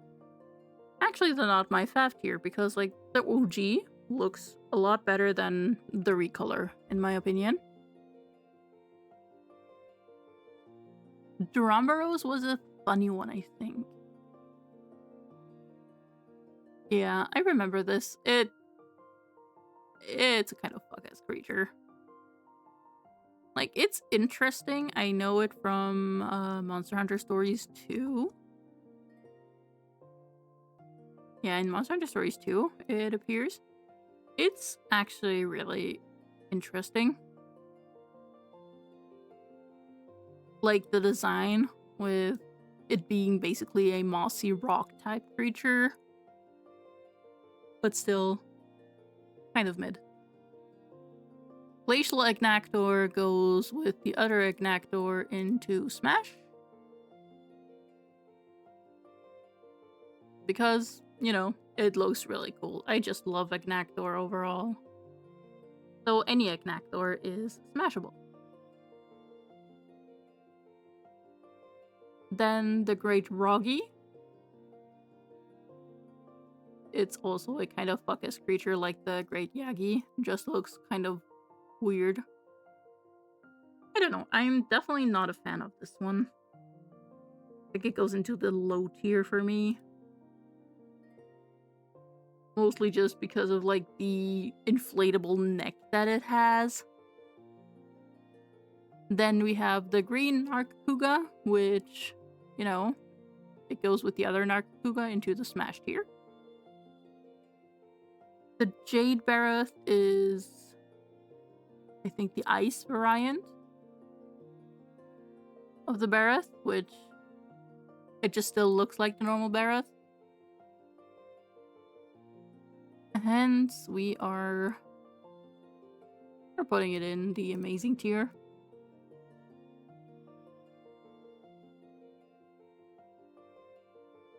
Ooh, Lagombi, which is the bunny creature. I do enjoy the bunny creature. And Lagombi is actually pretty amazing. I like it. The next one is Nebelsnarf. Oh my god, what kind of fuck-ass creature is that? That looks like a mole. That almost looks like a mole, I'm not gonna lie. I think this creature is also in Monster Hunter stories too. You can at least encounter it, I think. Because I distinctly remember it. Or maybe my friend just talked about it a lot. But it's really fun. Just, I don't really think it's... I mean, yeah, the mouth, but there are better mouths out there, I'm pretty sure. Like the Ketsu, overall. The teeth are just kind of... no. Then we have the Purple Sponge, which is also kind of mid. Purple Sponge is purple. Who would have guessed? It's just they look the same, just a different color scheme. The Sand Barioth goes up into the Smashable tier with the normal Barioth and the Frostbite Barioth. They are like, you know, three of the same. But I do like him. And I do like the sand coloring as well. Actually, here it just kind of looks stupid, so actually no. Sand Barioth goes down into the amazing tier because it's still a Barioth, but it just kind of looks bad. The next one is the Steel Uragan. I have never heard of this guy. What is up with that chin? The normal one looks better. The normal one looks a lot better. Like, what the hell is up with that red chin? Bottom tier.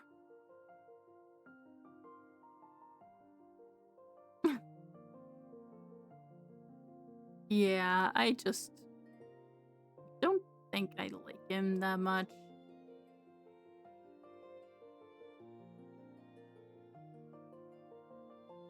No, it's just... he's just kind of... meh. The normal one is a lot better in my opinion. I just don't like the coloring of this one. Where is it? There's one. The next one is the Volvidon. It's like an armadillo.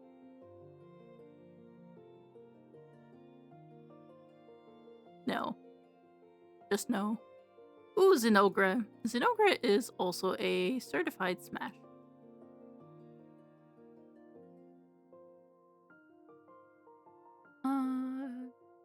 There is Zinogre. Zinogre is a certified smash. I just really, really like the Thunderwolf. It's just, I don't know, it looks, first of all, soft and fuzzy. Second of all, it will rock your shit. It will murder you, if it can. And there's also this Stygian Zinogre, which is also a certified smash, which is just the same.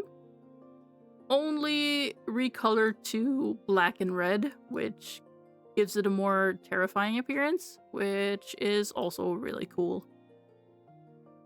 No, none of those. But also when it starts charging up, you better run. Not that you can outrun it, to be fair.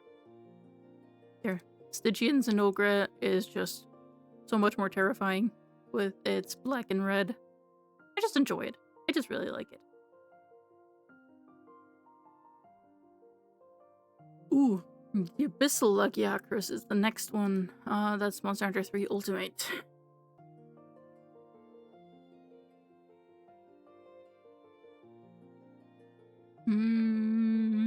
Where is it? We have the Abyssal Lagiacrus and the Ivory Lagiacrus. I mean, they just look really cool. I just love both of them.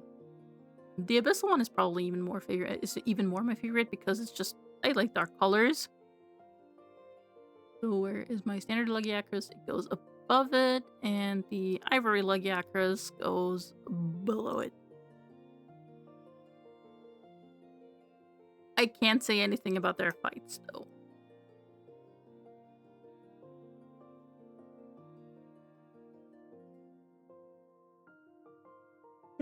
The next one is Brachydios, which is the fighter. I'm gonna smash your head in and spit on you with acid. Or no, lick my fists and then they're acid. I think that was his whole gimmick. It is kind of fun. It's just amazing, though. It's only amazing. Nothing more. Then we have Dire Muralis. It's okay. I don't know. There is something about it that I can't make up my mind. Mostly because it's kind of indistinct, I guess. That is like my problem. But also, it looks a little like Zora Magdaros. I will be honest. Let me... Oops. If I can spell.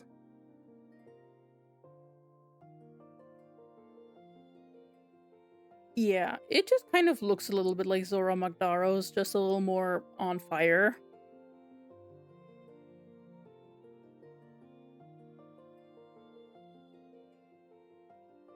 Like, they just look very similar to me for some reason. So Dire Muralis goes into not my favorite because it's just standard. Then we have... Yeah, his ass is on fire. Then we have the Goldbeard Seadois, which I actually like less from the coloring because I'm not all about that gold.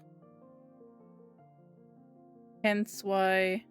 God, what was the gold dragon in Monster Hunter Wilds? Not Wilds, World.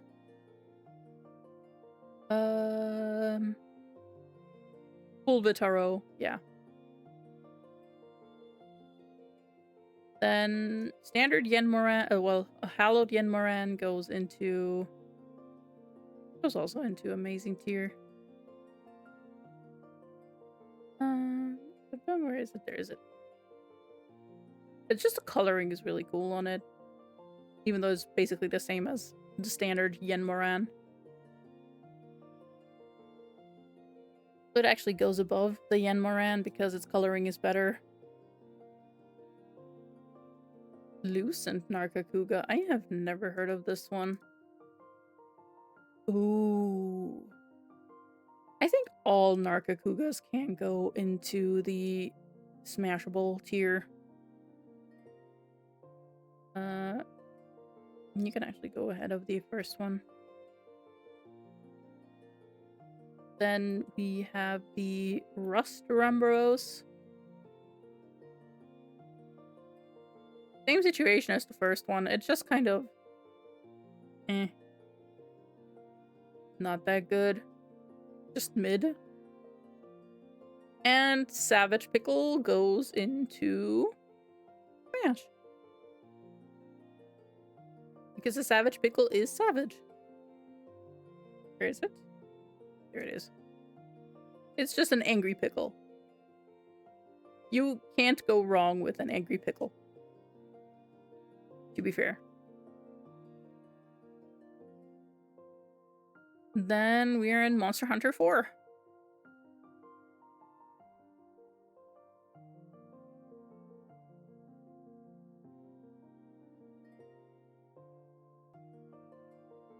Yeah, Monster Hunter 4. Monsters.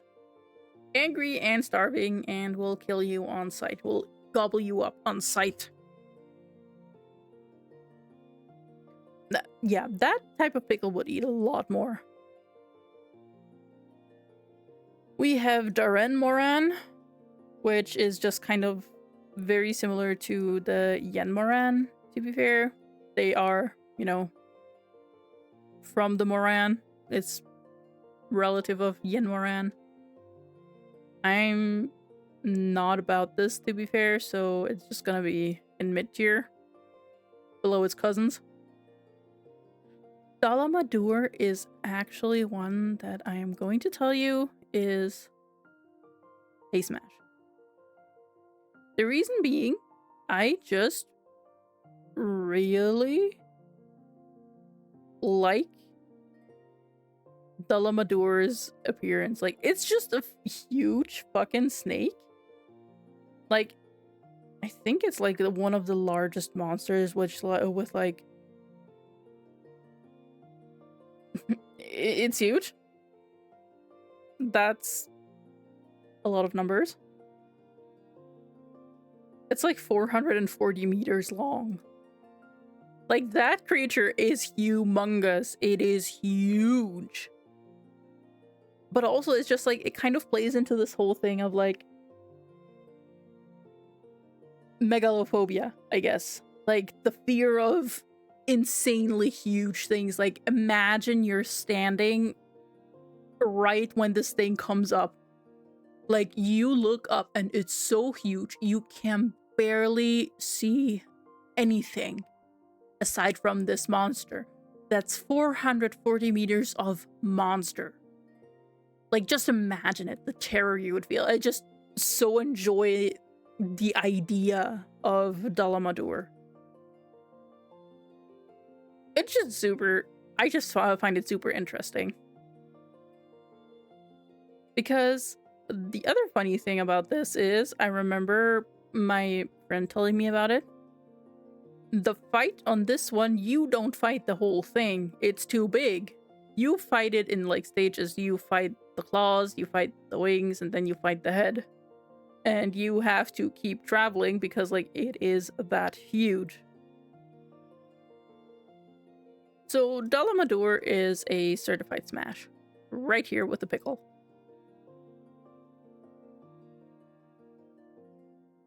Then we have Gore Magala, which I think was also a really cool one. Yeah, it's kind of like a corrupted creature. It's really... It looks really cool. And it also has this dragon vibe, but like dragon alien vibe. It's like the smaller form of the Shagaru Magala. But I think the Gore Magala looks a lot creepier and a lot better. Hence, the Gore Magala goes into the smashable tier, and the Shagaru Magala goes into mid tier because I actually don't really like this. It just looks kind of mid to me, to be fair. There's like nothing really that screams like, you know, it's the afterform of the Gore Magala. Because like this thing, just imagine it.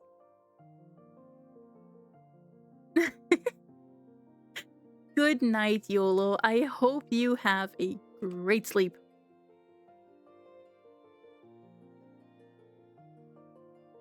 But yeah.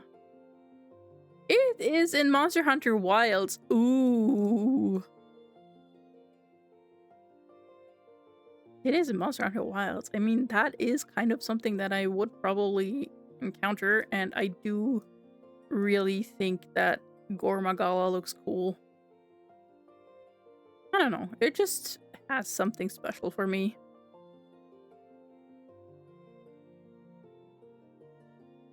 The next one is the Keshawasha, which it's a mid-tier creature. Mostly because of its looks, because like it just kind of looks like a fuck-ass weirdo. And I'm not about those figures, I guess. I'm definitely not about that. But the Keshawasha is a certified mid-tier. No, low-tier. Molten Tigrex, it's a Tigrex. We know where Tigrex go. Those are probably better than a normal one. Because it's just red. It is very red and angry. It looks more like a T-Rex in this form than any of the others, to be fair. But I really like it. Then we have Najarala.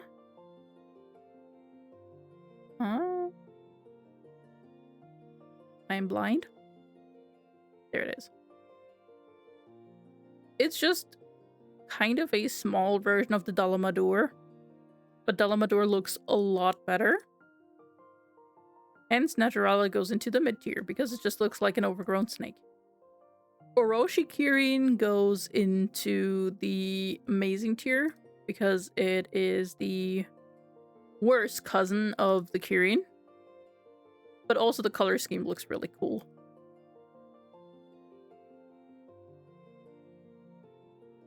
And then we have the Ruby Bazarios. The normal Bazarios was mid-tier. So the Ruby Bazarios, I think, is also going into mid-tier. Mostly because it just looks the same with rubies. And that's like the only big variation of it. Which is fine, but overall I think it still looks kind of like a fuck-ass creature. Then we have the Celtas and the Celtas Queen, which are just two huge bugs, and bugs go into the bottom tier, to be fair. Ooh, Tetsukabra. Tetsukabra was one fight that I really enjoyed in... No, wait. Was it Tetsukabra? No, I think it was Dodogama, actually. Yeah, it was Dodogama. This is a different creature. Looks weird. It's an amphibian creature. I mean, it looks like it, but I do personally think it's kind of weird. It goes into the not my fav. And then we have Zamtrios, which is... It's amazing. It's not quite Smash. It's just... It's okay. Which means we have finished Monster Hunter 4. Now we're going to Monster Hunter 4 Ultimate.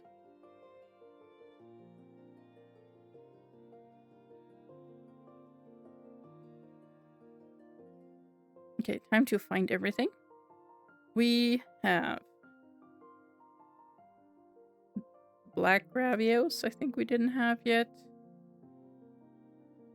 No, no, we had that. Okay, I should refer to the list. E Ash Keshawasha. There it is. What the? Oh, it just has its ears down. Permanently? No. Wait, apparently it has its ears down permanently.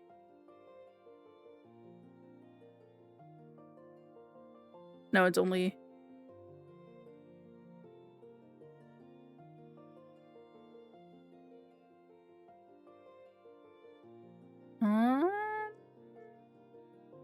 No, I think it's still in the mid tier. Then we have the Berserk Tetsukabra. I'm just gonna open them. We have okay, the Gormagala. This is like the first version. This is like the chaotic version. Mostly because it already has the coloring of the Shamagala or something. Shagaru Magala. So. The Berserk Tetsukabra goes with its brethren into not my favorite because not even the green coloring can save it. The Chaotic Gormagala is actually not smashable, but like it's still amazing. I just like the standard, you know, Gormagala. Because it's just like, I don't know, it's really cool. Then we have the Desert Celtus and the Desert Celtus Queen, which is, you know, still bugs. Not too fond of bugs, to be fair.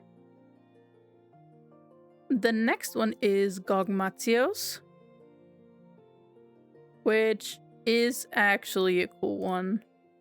It has a certain dragon aspect, but also something really brutal about it, in my opinion. It's just kind of, like, really interesting.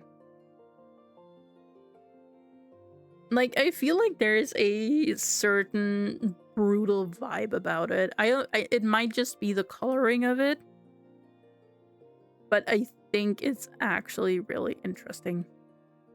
It's also Monster Hunter Wilds. Interesting. I like that. The 4th title update. Yeah, that happened. So that will happen. Ooh. Update 4. First Elder Dragon in Wild? Don't they have any other Elder Dragons in Wilds right now? Huh. That is very interesting. But Gogmatios? Smash. There are a lot more smashable monsters than I thought. The Raging Brachydios goes with its brethren into amazing.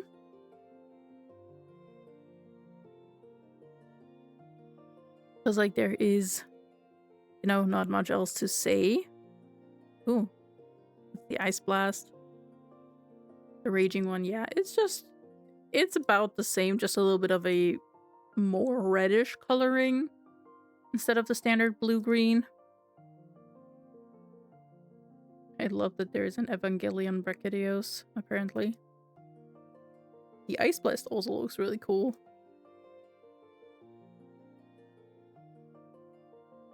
Ooh, Seragios is also a certified smash. Because Seragios is also one of my favorites. I remember it from Monster Hunter Stories 2. I think that's where you can get it. And it's actually pretty strong and pretty cool. Oh, you can also get it in normal Monster Hunter. Oh, that's also nice. Okay, yeah. But yeah, overall, I really like Seragios. I like the way it just, you know, uses its horn as a blade. I think it was the horn or was it the tail? I think it shoots spikes as well.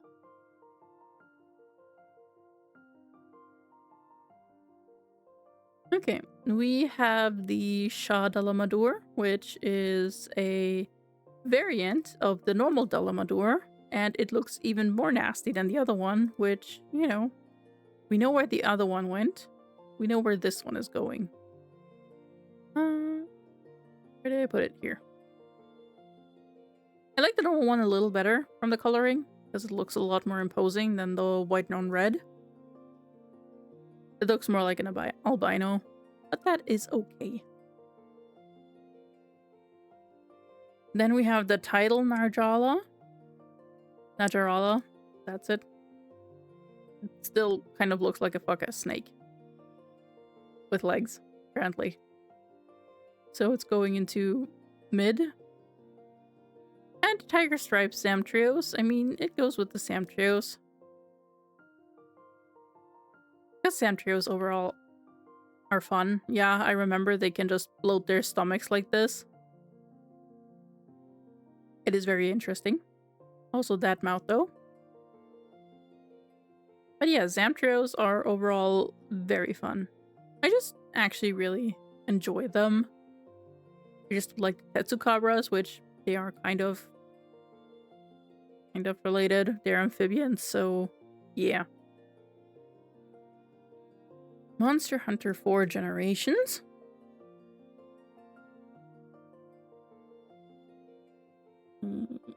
Or is it Monster Hunter Generations still? Normal Generations? Bum, bum, bum.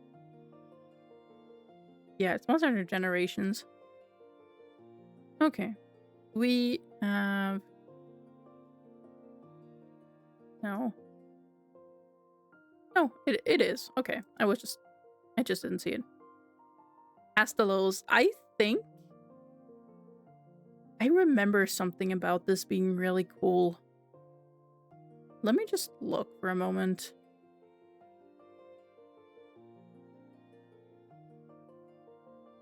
Glasswing Butterfly. Two Brace of Winters. It was a green electricity. Yeah, that was the special thing about it. It has green electricity and the wings are just kind of really cool. I love the iridescence on them. Like, they just look really cool. And yeah, it turns green, I think. Well, its electricity is at least green. But yeah, the wings are actually really cool. Hence, Astalos is Smash. Crystal Beard Oregon. Which, another Oregon variant, which kind of looks weird. And still not as good as the normal one, so it also goes into the mid tier. Just nothing can get up to the standard Oregon, wherever that is. Tier list gets one coordinated there. Nothing can go up against this guy for me. Then we have the Dead-Eye Yangaruga. It's this thing. I'm just gonna open the various tabs so we can skim through them. The Dread Queen Ratian. Then Drill Tusk.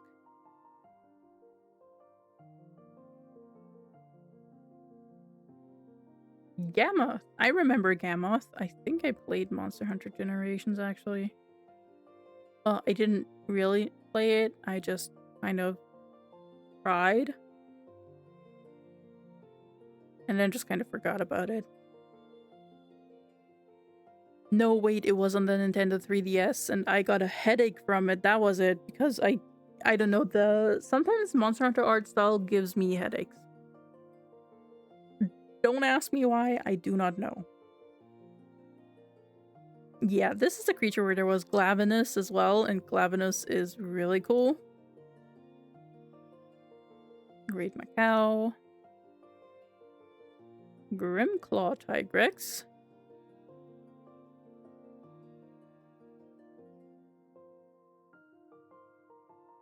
Then we have the Howlblade Glavenus. Malfestio. I remember Malfestio. Malfestio was actually kind of cute. Ooh, Mizutsune. top tier. Definitely already, I know that. Then we have Narcocos. I don't remember that one. But my...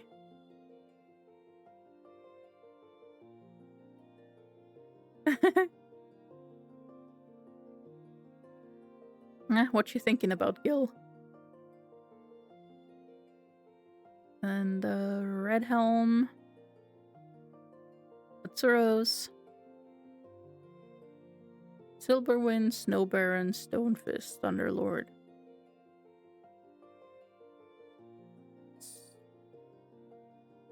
Where is it? Silverwind. Stonefist. Snow Baron.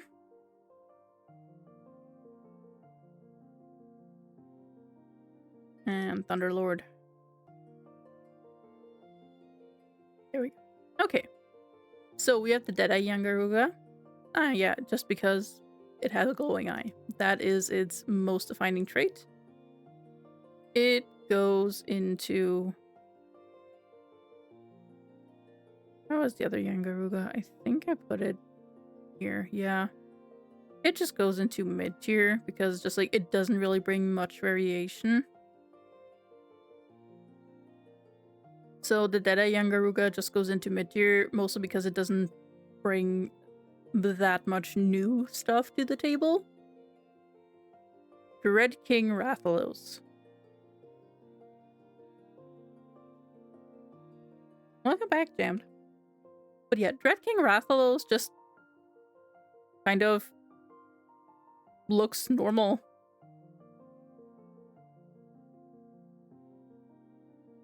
There is not really much to say about Rathalos.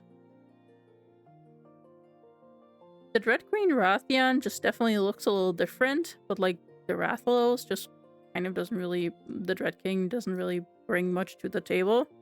So actually, for that, it is getting demoted to just standard, to amazing. The Dread Queen Rathian, however, can go into Smash as well.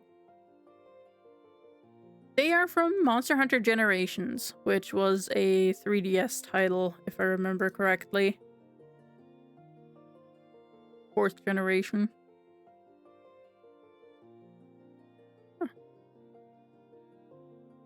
Interesting. But yeah, it's only been in Monster Hunter Generations. And also Wings of Ruin. I don't remember that. Huh. But yeah, it just looks normal, if just a little bigger, but yeah. Just, the Dread Queen Rathian just looks different enough. As like a purple tint. And that's what and that is a subtle difference, but it's still good. It's Tetsukabra. I don't know, I put all the Tetsukabras into the not my fav tier because they're just all mid AF, to be fair. Gammoth. It's a woolly mammoth thing, which I do actually like that it's kind of, you know, that the beasts are at least breaking the mold. For that, it's going into the amazing tier. I've never fought it because, as I said, Monster Hunter Generations gave me headaches when I tried to play it. I couldn't play more than like 20 minutes, and like some hunts they go on way too long, so I couldn't really play. Glavenus is one that I really like. Glavenus is really cool. Like, I especially love it when it just like it rips along its tail and then ignites it. Like, that is amazing. That is something that I really enjoy, and hence we are going into Smash with it. The Great Macau. What the flip is that thing? It looks like it fits with the Yagi adjacent creatures. But also, what the hell is that? Honestly, not really a fan of that. Even though it's probably closer to the, you know, Roggy or such, but still.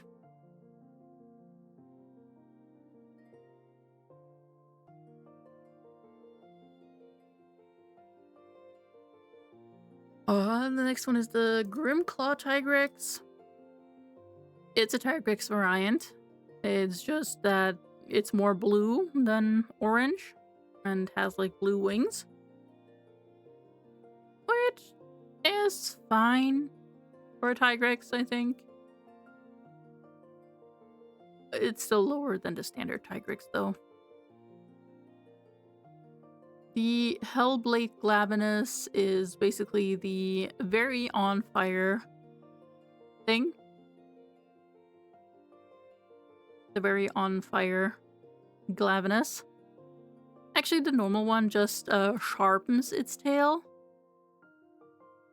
The Hellblade Glavenus does set itself on fire as well. So, you know, also big smash. Glavenus is weak to water and ice, funnily enough.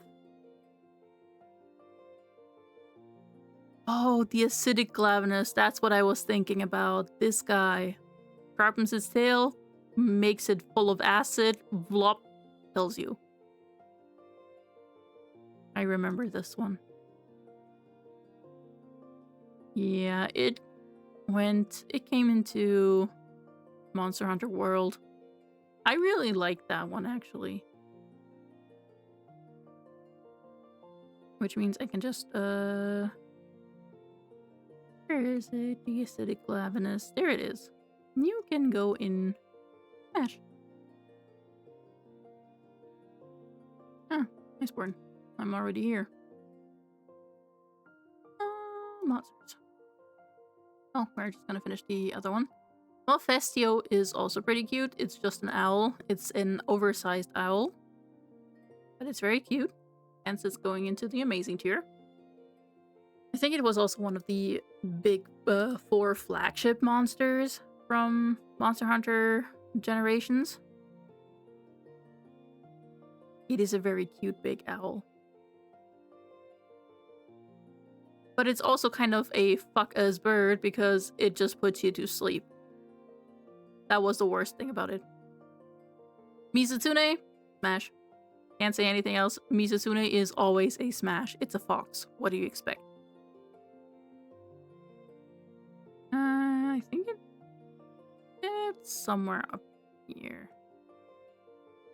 Mizutune is one of the prettiest monsters. I also love the bubbles that it spews out. It's just really cute. I love Mizutune.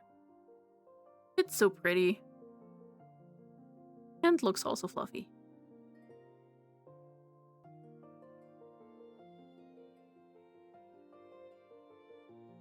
Also, to smash your fantasies, it's a male Leviathan.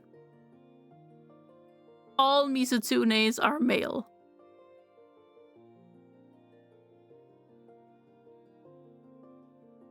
So, you know.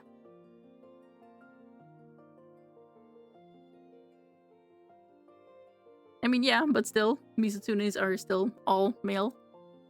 Females are not seen.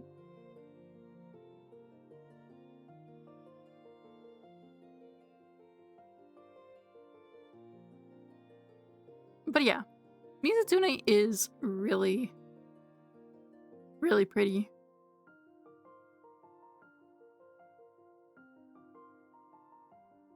To be dull in color with shorter fins and dark black fur. Yeah. But yeah, overall, Mizutune is always a smash. It's always so cool. Next one is Narcocos, which is like...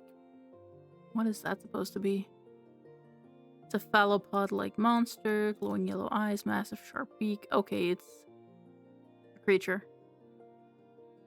I actually think it looks ugly as hell. My very unprofessional opinion. It goes down into the bottom tier. Yeah, it's just because like this is its face basically. If that had been like the main part of the body, that would have been cool. But no, it's this. It's like an octopus. Red Helmet Zoros, it's the same as in Zoros. It's a bear. Silverwind Nargacuga, I love it. I love every Nargacuga, so they are going into Smash. This is mid. This is Smash. I love how like all 4 Nargacugas are in the Smash category. You can really see where I'm biased. Stonefist Hermitaur is... It's still a crab. Crab still goes into the bottom tier. This one doesn't look any different than the normal Lagombi. And Thunderlord Zinogre just looks standard. Snow Baron Lagombi is mid. Stonefist goes down, and honestly, the Thunderlord Zinogre just goes into the amazing tier, mostly because it just looks like the normal ones, just a little discolored, and I'm not about those variations. The next is Generations Ultimate.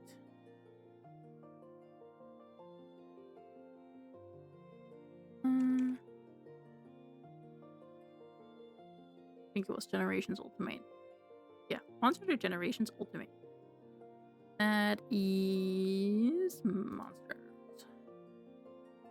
There are a few new ones. The Atalka is this guy. What the fuck is that?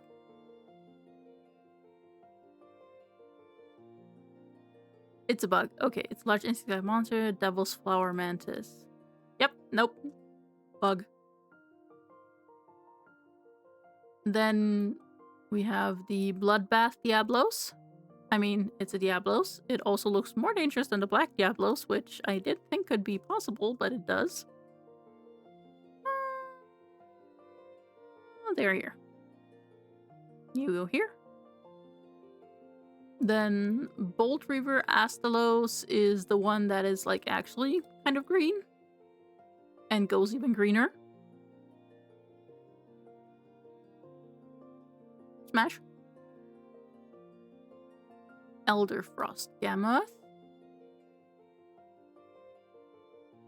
Then... oh yeah, Nightcloak Malfestio, Soulseer Mizutsune. I'm just looking at them just to open some that I don't know. The Rust Razor Sanator. I think the Shogun Sanator we don't have yet. Yangaruga, Fatalis, Crimson Fatalis, White Fatalis, Kirin, Koshadora, Valstrax is a new one. I think that's all.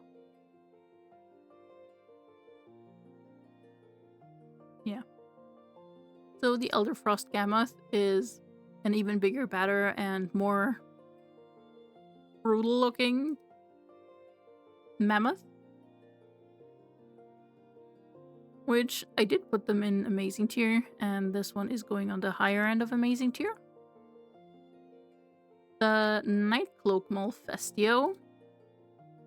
Ooh. Use of invisibility. I like that, actually. Oh, I think the owl is going into Smash. This owl, at least. Then we have the Rust Razor Sanator. It's still crab, and crabs go into the bottom tier. Then we have the Soulseer Mizutsune. Of course, it's a Mizutsune, so... Smash!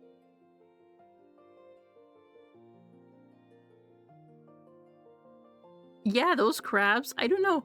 I love eating crabs. But these things just kind of look disgusting. I can't help myself. I think they're ugly. I think they're ugly as shit.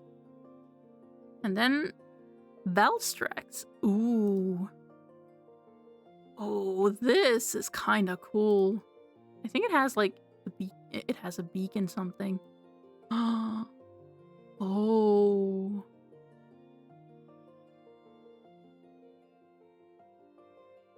that is actually cool. I really like Valstrax. I think certified smash. Probably also up there. Hi, Maury. I didn't know you were here. This is something you can judge me for. Oh no. But yeah, Valstrax is so cool. I really like it.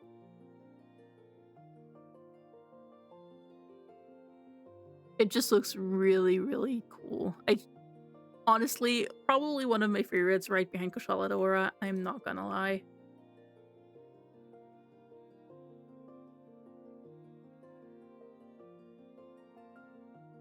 Now, we have finished that. We're going on to Monster Hunter Wilds. What? Not Wilds, World. World. Ugh. Okay. We have the Ancient Lesson. Can we even find it here? I do not think so.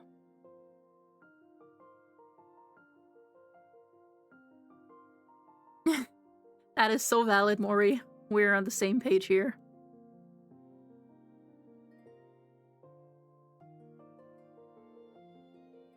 The lesson is a certified hear me out. I'm not gonna lie. Look at it. It would probably curse me, and it just looks really creepy if you encounter it. But that is a certified hear me out.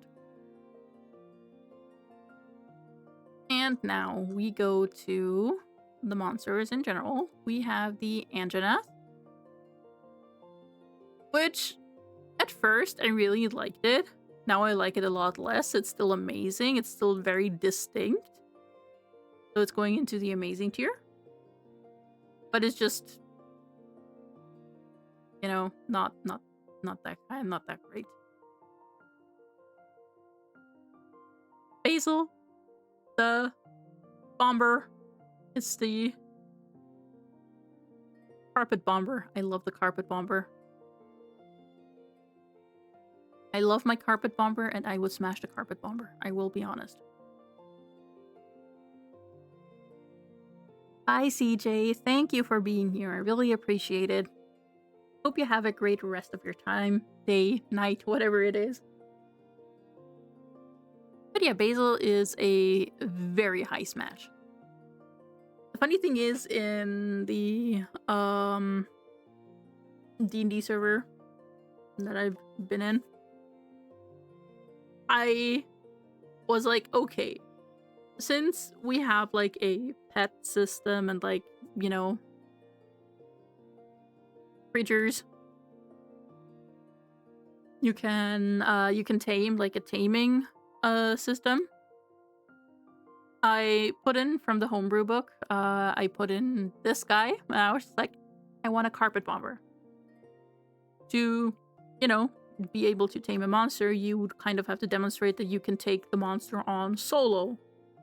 It's also like a high CR monster. And I took it on solo. I murdered my carpet bomber, murdered the carpet bomber in like a mock fight. And then tamed it, and now my character, my more or less main character,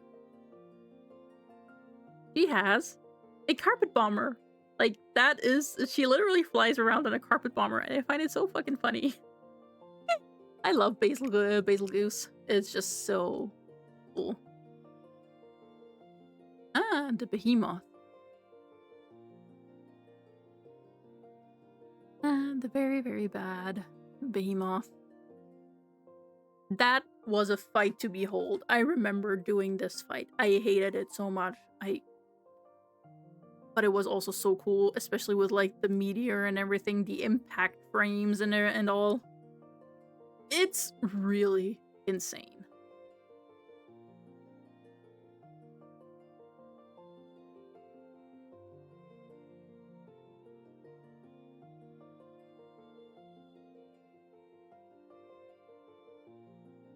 Yeah, the behemoth is definitely a humbling experience. Like, this thing, it will kill you, and it will do so with joy. And that was really, really humbling. It is going into the amazing tier just because the fight was kind of... Dodogama is really cute. Goes into amazing tier because I do actually like Dodogama. It's kind of a cute thing. I also have a meme for that, which I will post in the Discord later. Because that is a meme worth seeing, to be fair. The next creature is the Great Gyros. Those things. I think... Yeah, no, that was actually a pretty cool... It is actually a pretty cool monster. I do think I like the Gyros, but it's just not smashed here. Great Jagras. That's why I don't like the big sponge, the Royal Ludroth, because it just... It just has a lot of similarities with the Great Jagras. So it's just kind of... Why couldn't they have put the Ludroth in here instead? Mudfish. I remember Mudfish. I hated it so much. Stupid thing can go fucking die in a ditch. I can't do this.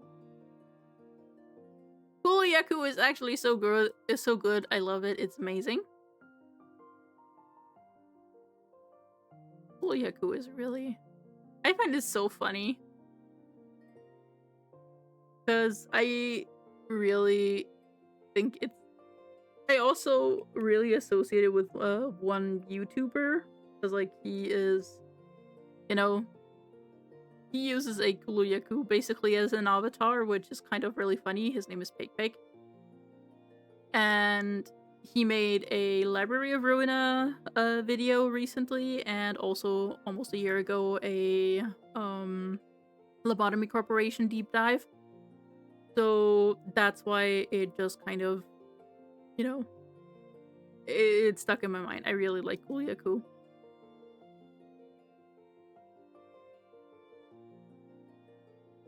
Yeah, they usually come at the worst time possible, but also, Mori, be honest, Pickle is a smash.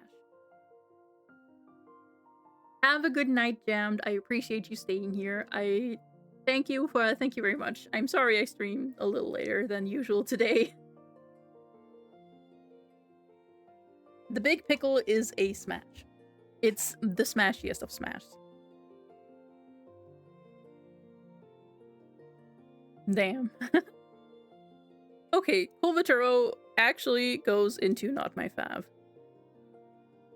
Yeah, I played LobCorp, like, the whole, October, basically. I finished one singular run. I, am still playing here and there a little bit. Mostly to get, like, my observation levels up and get, like, more stuff. And Library of Ruina, I've started once. I am so bad at it, so I just kind of gave up a little. But the world building is amazing and one of my favorite games overall, to be fair. Even though I'm not good at them. But yeah, I love the world building of them both. Just super interesting to me.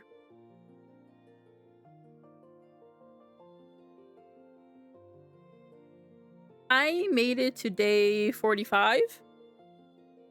And I didn't have, like, any of the Saphira meltdowns done on LobCorp. So I couldn't really progress past that. It was like my very first run is like the very first run that I, you know, pulled through. That I did all of it. Well, not all of it, but I did the most. So yeah, I do really enjoy them.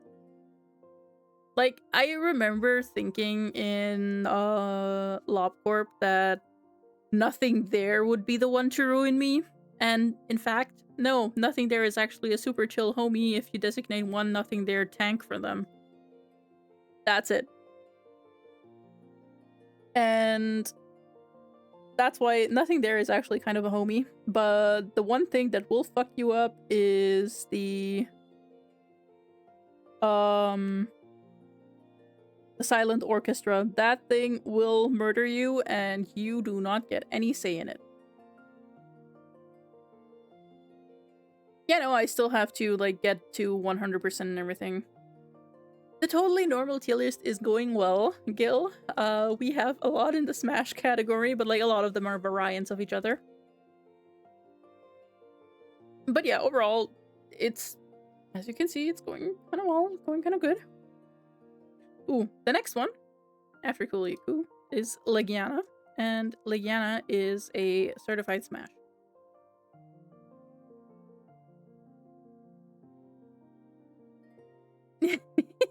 Exactly! But yeah, White Knight is also kind of terrifying. Also, just so people are aware, Kulvataro, I don't really like the whole gold aspect. Like, I know that's the whole appeal of this one. I hated the fight so much. Makes for good monster concepts, though. Yeah, good night, Jammed. We can talk about LobCorp and such another time. Yeah, it's first of all that, and second of all, I just don't really... And I didn't really enjoy the fight against Kulvataroth. Yeah, have a good sleep, Jammed, and thank you for staying here for so long. I really appreciate you. Have a good night. Yeah, it's just... Also, it's molten gold, actually, so it's just kind of... Legiana is a classic certified banger. Like, very classic certified Smash. Legiana is so pretty. I love Legiana. It's the best for me, personally. There's also the normal Leshen, which is also a hear me out.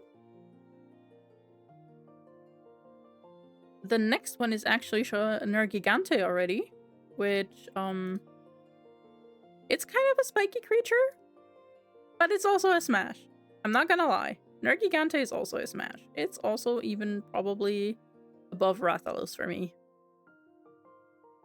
So, he would probably murder you, but it would be worth it. I'm not gonna lie, it would be very worth it.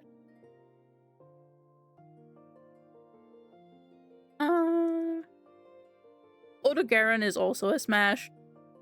I'm not even gonna put it in the hear me out category. It's a Smash. I do not care. I do not care about the ugly, disgusting, flesh creature. It's a Smash. Also, the double claws are so fucking cool. I love it. Yeah, that is a Smash, and I will not take criticism on this. Odogaron is a Smash.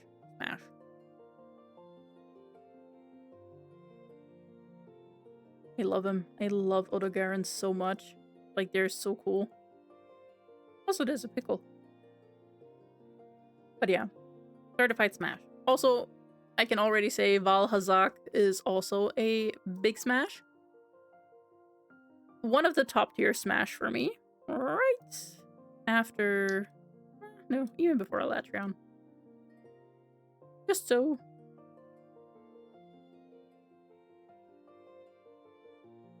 Exactly! Anything is possible in a dream. But yeah, Val Hazak is also a certified Smash for me, so I am not taking criticism on this one either. Even though its flesh is melting off, it is still cool. You know?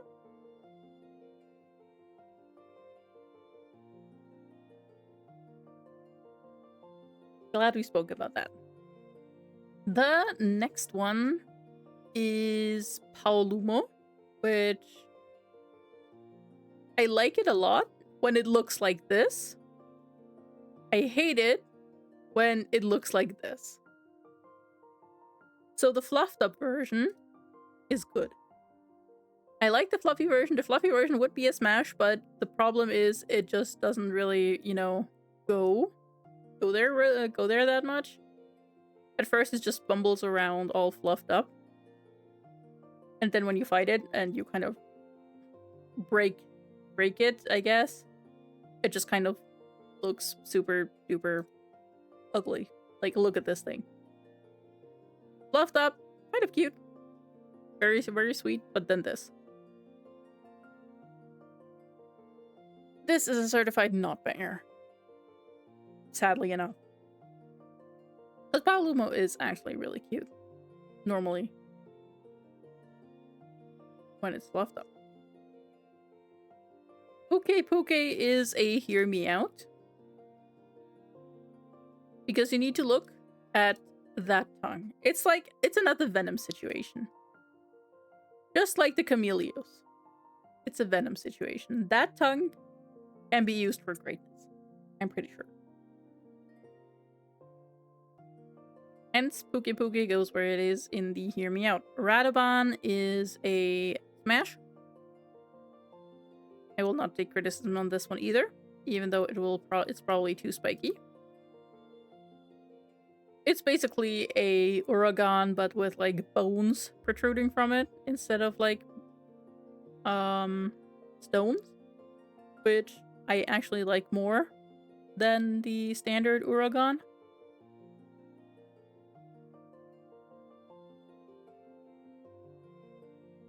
Oh my god, there's still so much more to go.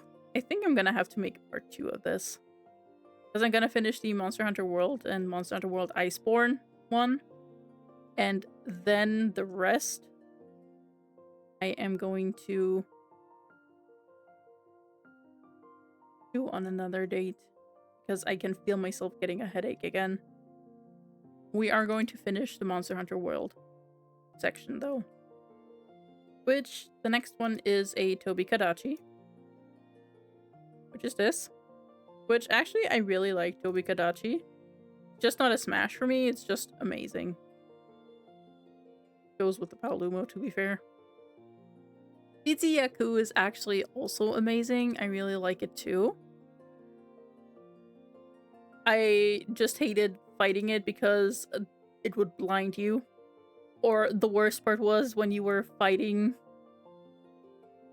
Do not worry about it. Like, most of those are just variants of one monster. Like, 3 Lagiacrus, 4 Nargacugas, 4 Tigrex, 2 Deviljos, 2 Dalamadors, 2 Mizutsune. You know, there is more variants than, you know, singular monsters. But still, do not be worried. Be not afraid.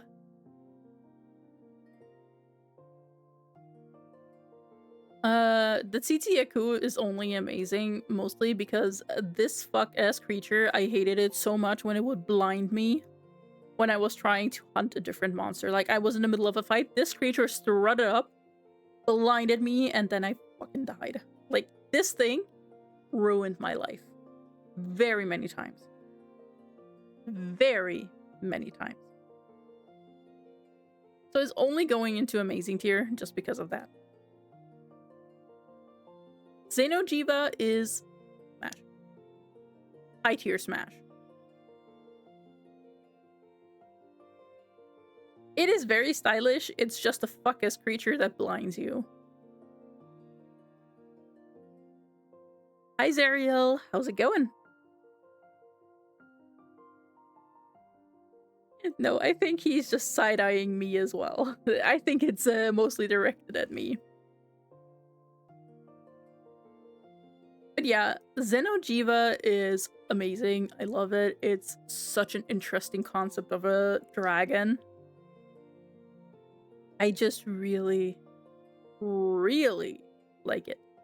Like, Xeno'jiiva is very interesting. So, high tier smash. Zora Magdaros, I've touched upon this, but like, I think it was the... Or was it? I think it was something in like low tier or mid tier. The Lao Shenlong, I think. Was it? No, it was something else. The Dire Miralis, that was it. Dire Miralis just kind of looks like this guy. I just need to find the Dire Miralis again. There it is. They just look so similar that I'm just putting them both in the same tier because, first of all, the Zora Magdaros fight was just kind of meh. Since it's more of a siege monster, you just kind of had to use a lot of ballistas, and you didn't really get to fight it in that sense. But it was still kind of interesting, but at the same time, the Dire Miralis just looks very similar to it, so they're both going into my, not my favorites.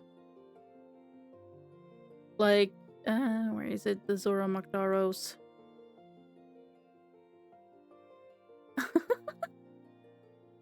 Like, look at this guy.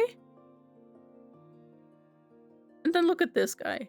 They have some very big similarities. Like, of course, the renders are different, but like they're both like fire and dragon, and you know, they just, for me, they feel very similar. Hence why I've put them in like the same tier of not my favorites. Then next one is Banbaro, which, you know, do not judge me, but that's a hear me out. First of all, I will not explain, because if I explained my thoughts in depth, I would probably get banned from Twitch. Hence, I will just leave it at that.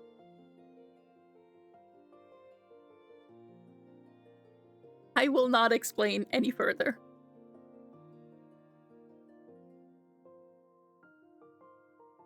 The Biotodus is fish. And like all the other fishes, it goes mid. Like most other fishes, I guess, goes mid. The Black Veil Valhazak, I mean, it's a Valhazak, so, smash. Big smash. The Coral Puke Puke is also a hear me out, mostly due to the normal Puke Puke, you know, the tongue. And probably also the tail could be worked if you're brave. It's a hear me out. The Ebony Odogaron, it's an Odogaron, which means Odogaron goes into Smash. Fulgur Anjanath, I think, is mid-tier, actually. I like the normal one more. Like, yeah, the normal one I feel is more distinct than this thing, to be fair. Because, like, the coloring of the face reminds me a little bit of Tigrex, with, like, the stripes and, like, the orange and dark coloring on top. It does look very interesting, like the fins they have a very interesting thing to it. But I think I like the normal one better, hence it's going in mid tier for me. So it can enjoy its time down here. Namielle is smash. Because Namielle is just kind of pretty. I'm not gonna lie. Just look at her. She's so pretty. Well, it is so pretty. I love Namielle a lot.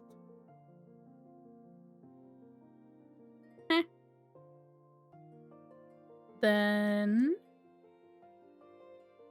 we have the Nightshade Paolumu, which I can already tell is gonna go in a lower tier because I do not like the eye things, the eye markings it has. It looks more like a not Paolumu, like a Puke Puke, to be fair. I like a Keshawasha, actually. It has very similar things, so it goes with them. Into the not my favorites. The Ruin Nergigante. It's an Nergigante, And where did we put the other Negigante? I think it was a smash. There it is.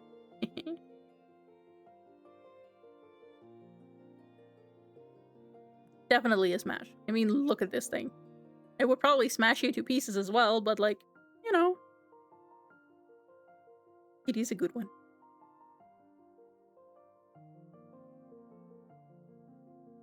Safijiwa.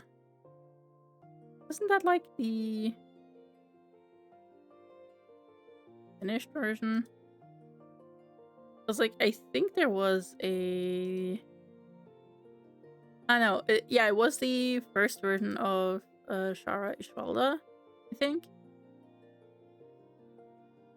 Or are they two distinct creatures?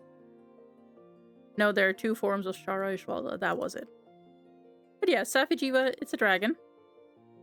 And where do we put the classic looking dragons? That's right, they're going in Smash. God, this reminds me of the it goes into square hole thing. Where do the dragons go? That's right. They go into the Smash category. Basil Goose. And I love my Basil. I love my Carpet Bomber. Carpet Bomber is also Smash.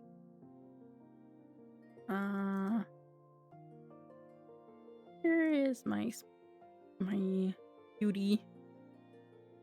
Here he is. It's like basically the same, just a lot more angry, a lot angrier bombs.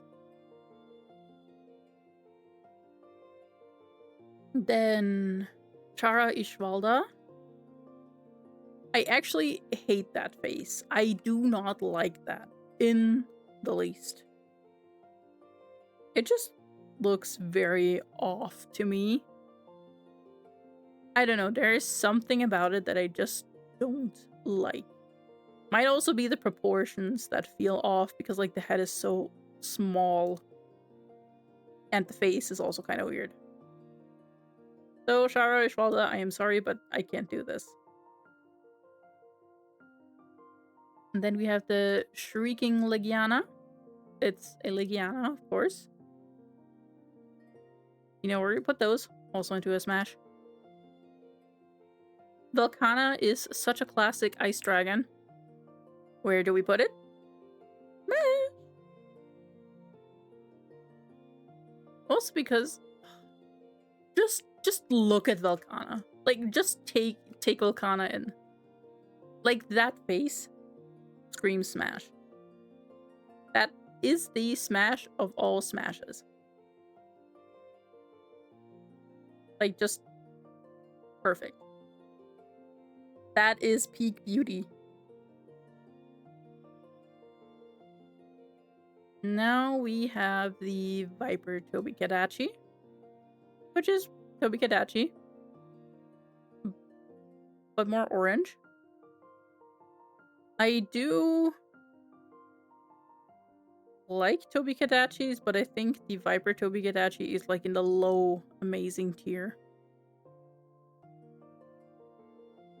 And I think this will have to be it for today. I know there's still quite a lot to go. And I will, of course, continue this. But for today, I think I need to stop because my headache came back. Hence, I will download the tier list that I have for now.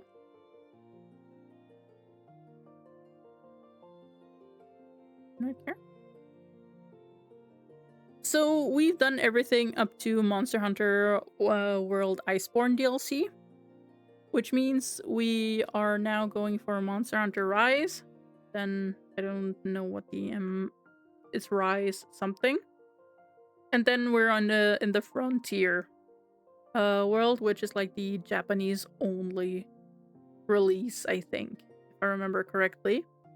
So there's a lot of creatures here that I have never seen aside from Zinogre. We've all seen Zinogre. But yeah, I'm very excited to continue this at some point. But for now, I will be looking for someone to raid. let me see. I also have a raid message now.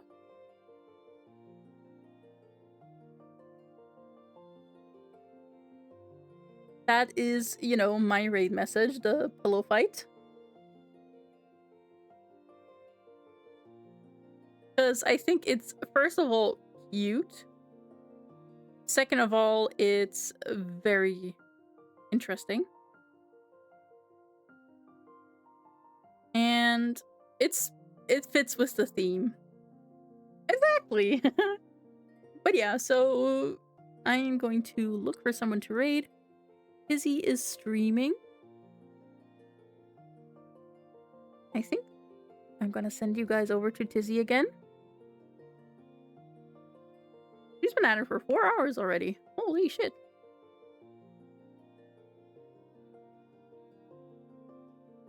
Yeah, I'm gonna send you guys over to Tizzy. So, copy the message, and then we will head on over in a hot moment.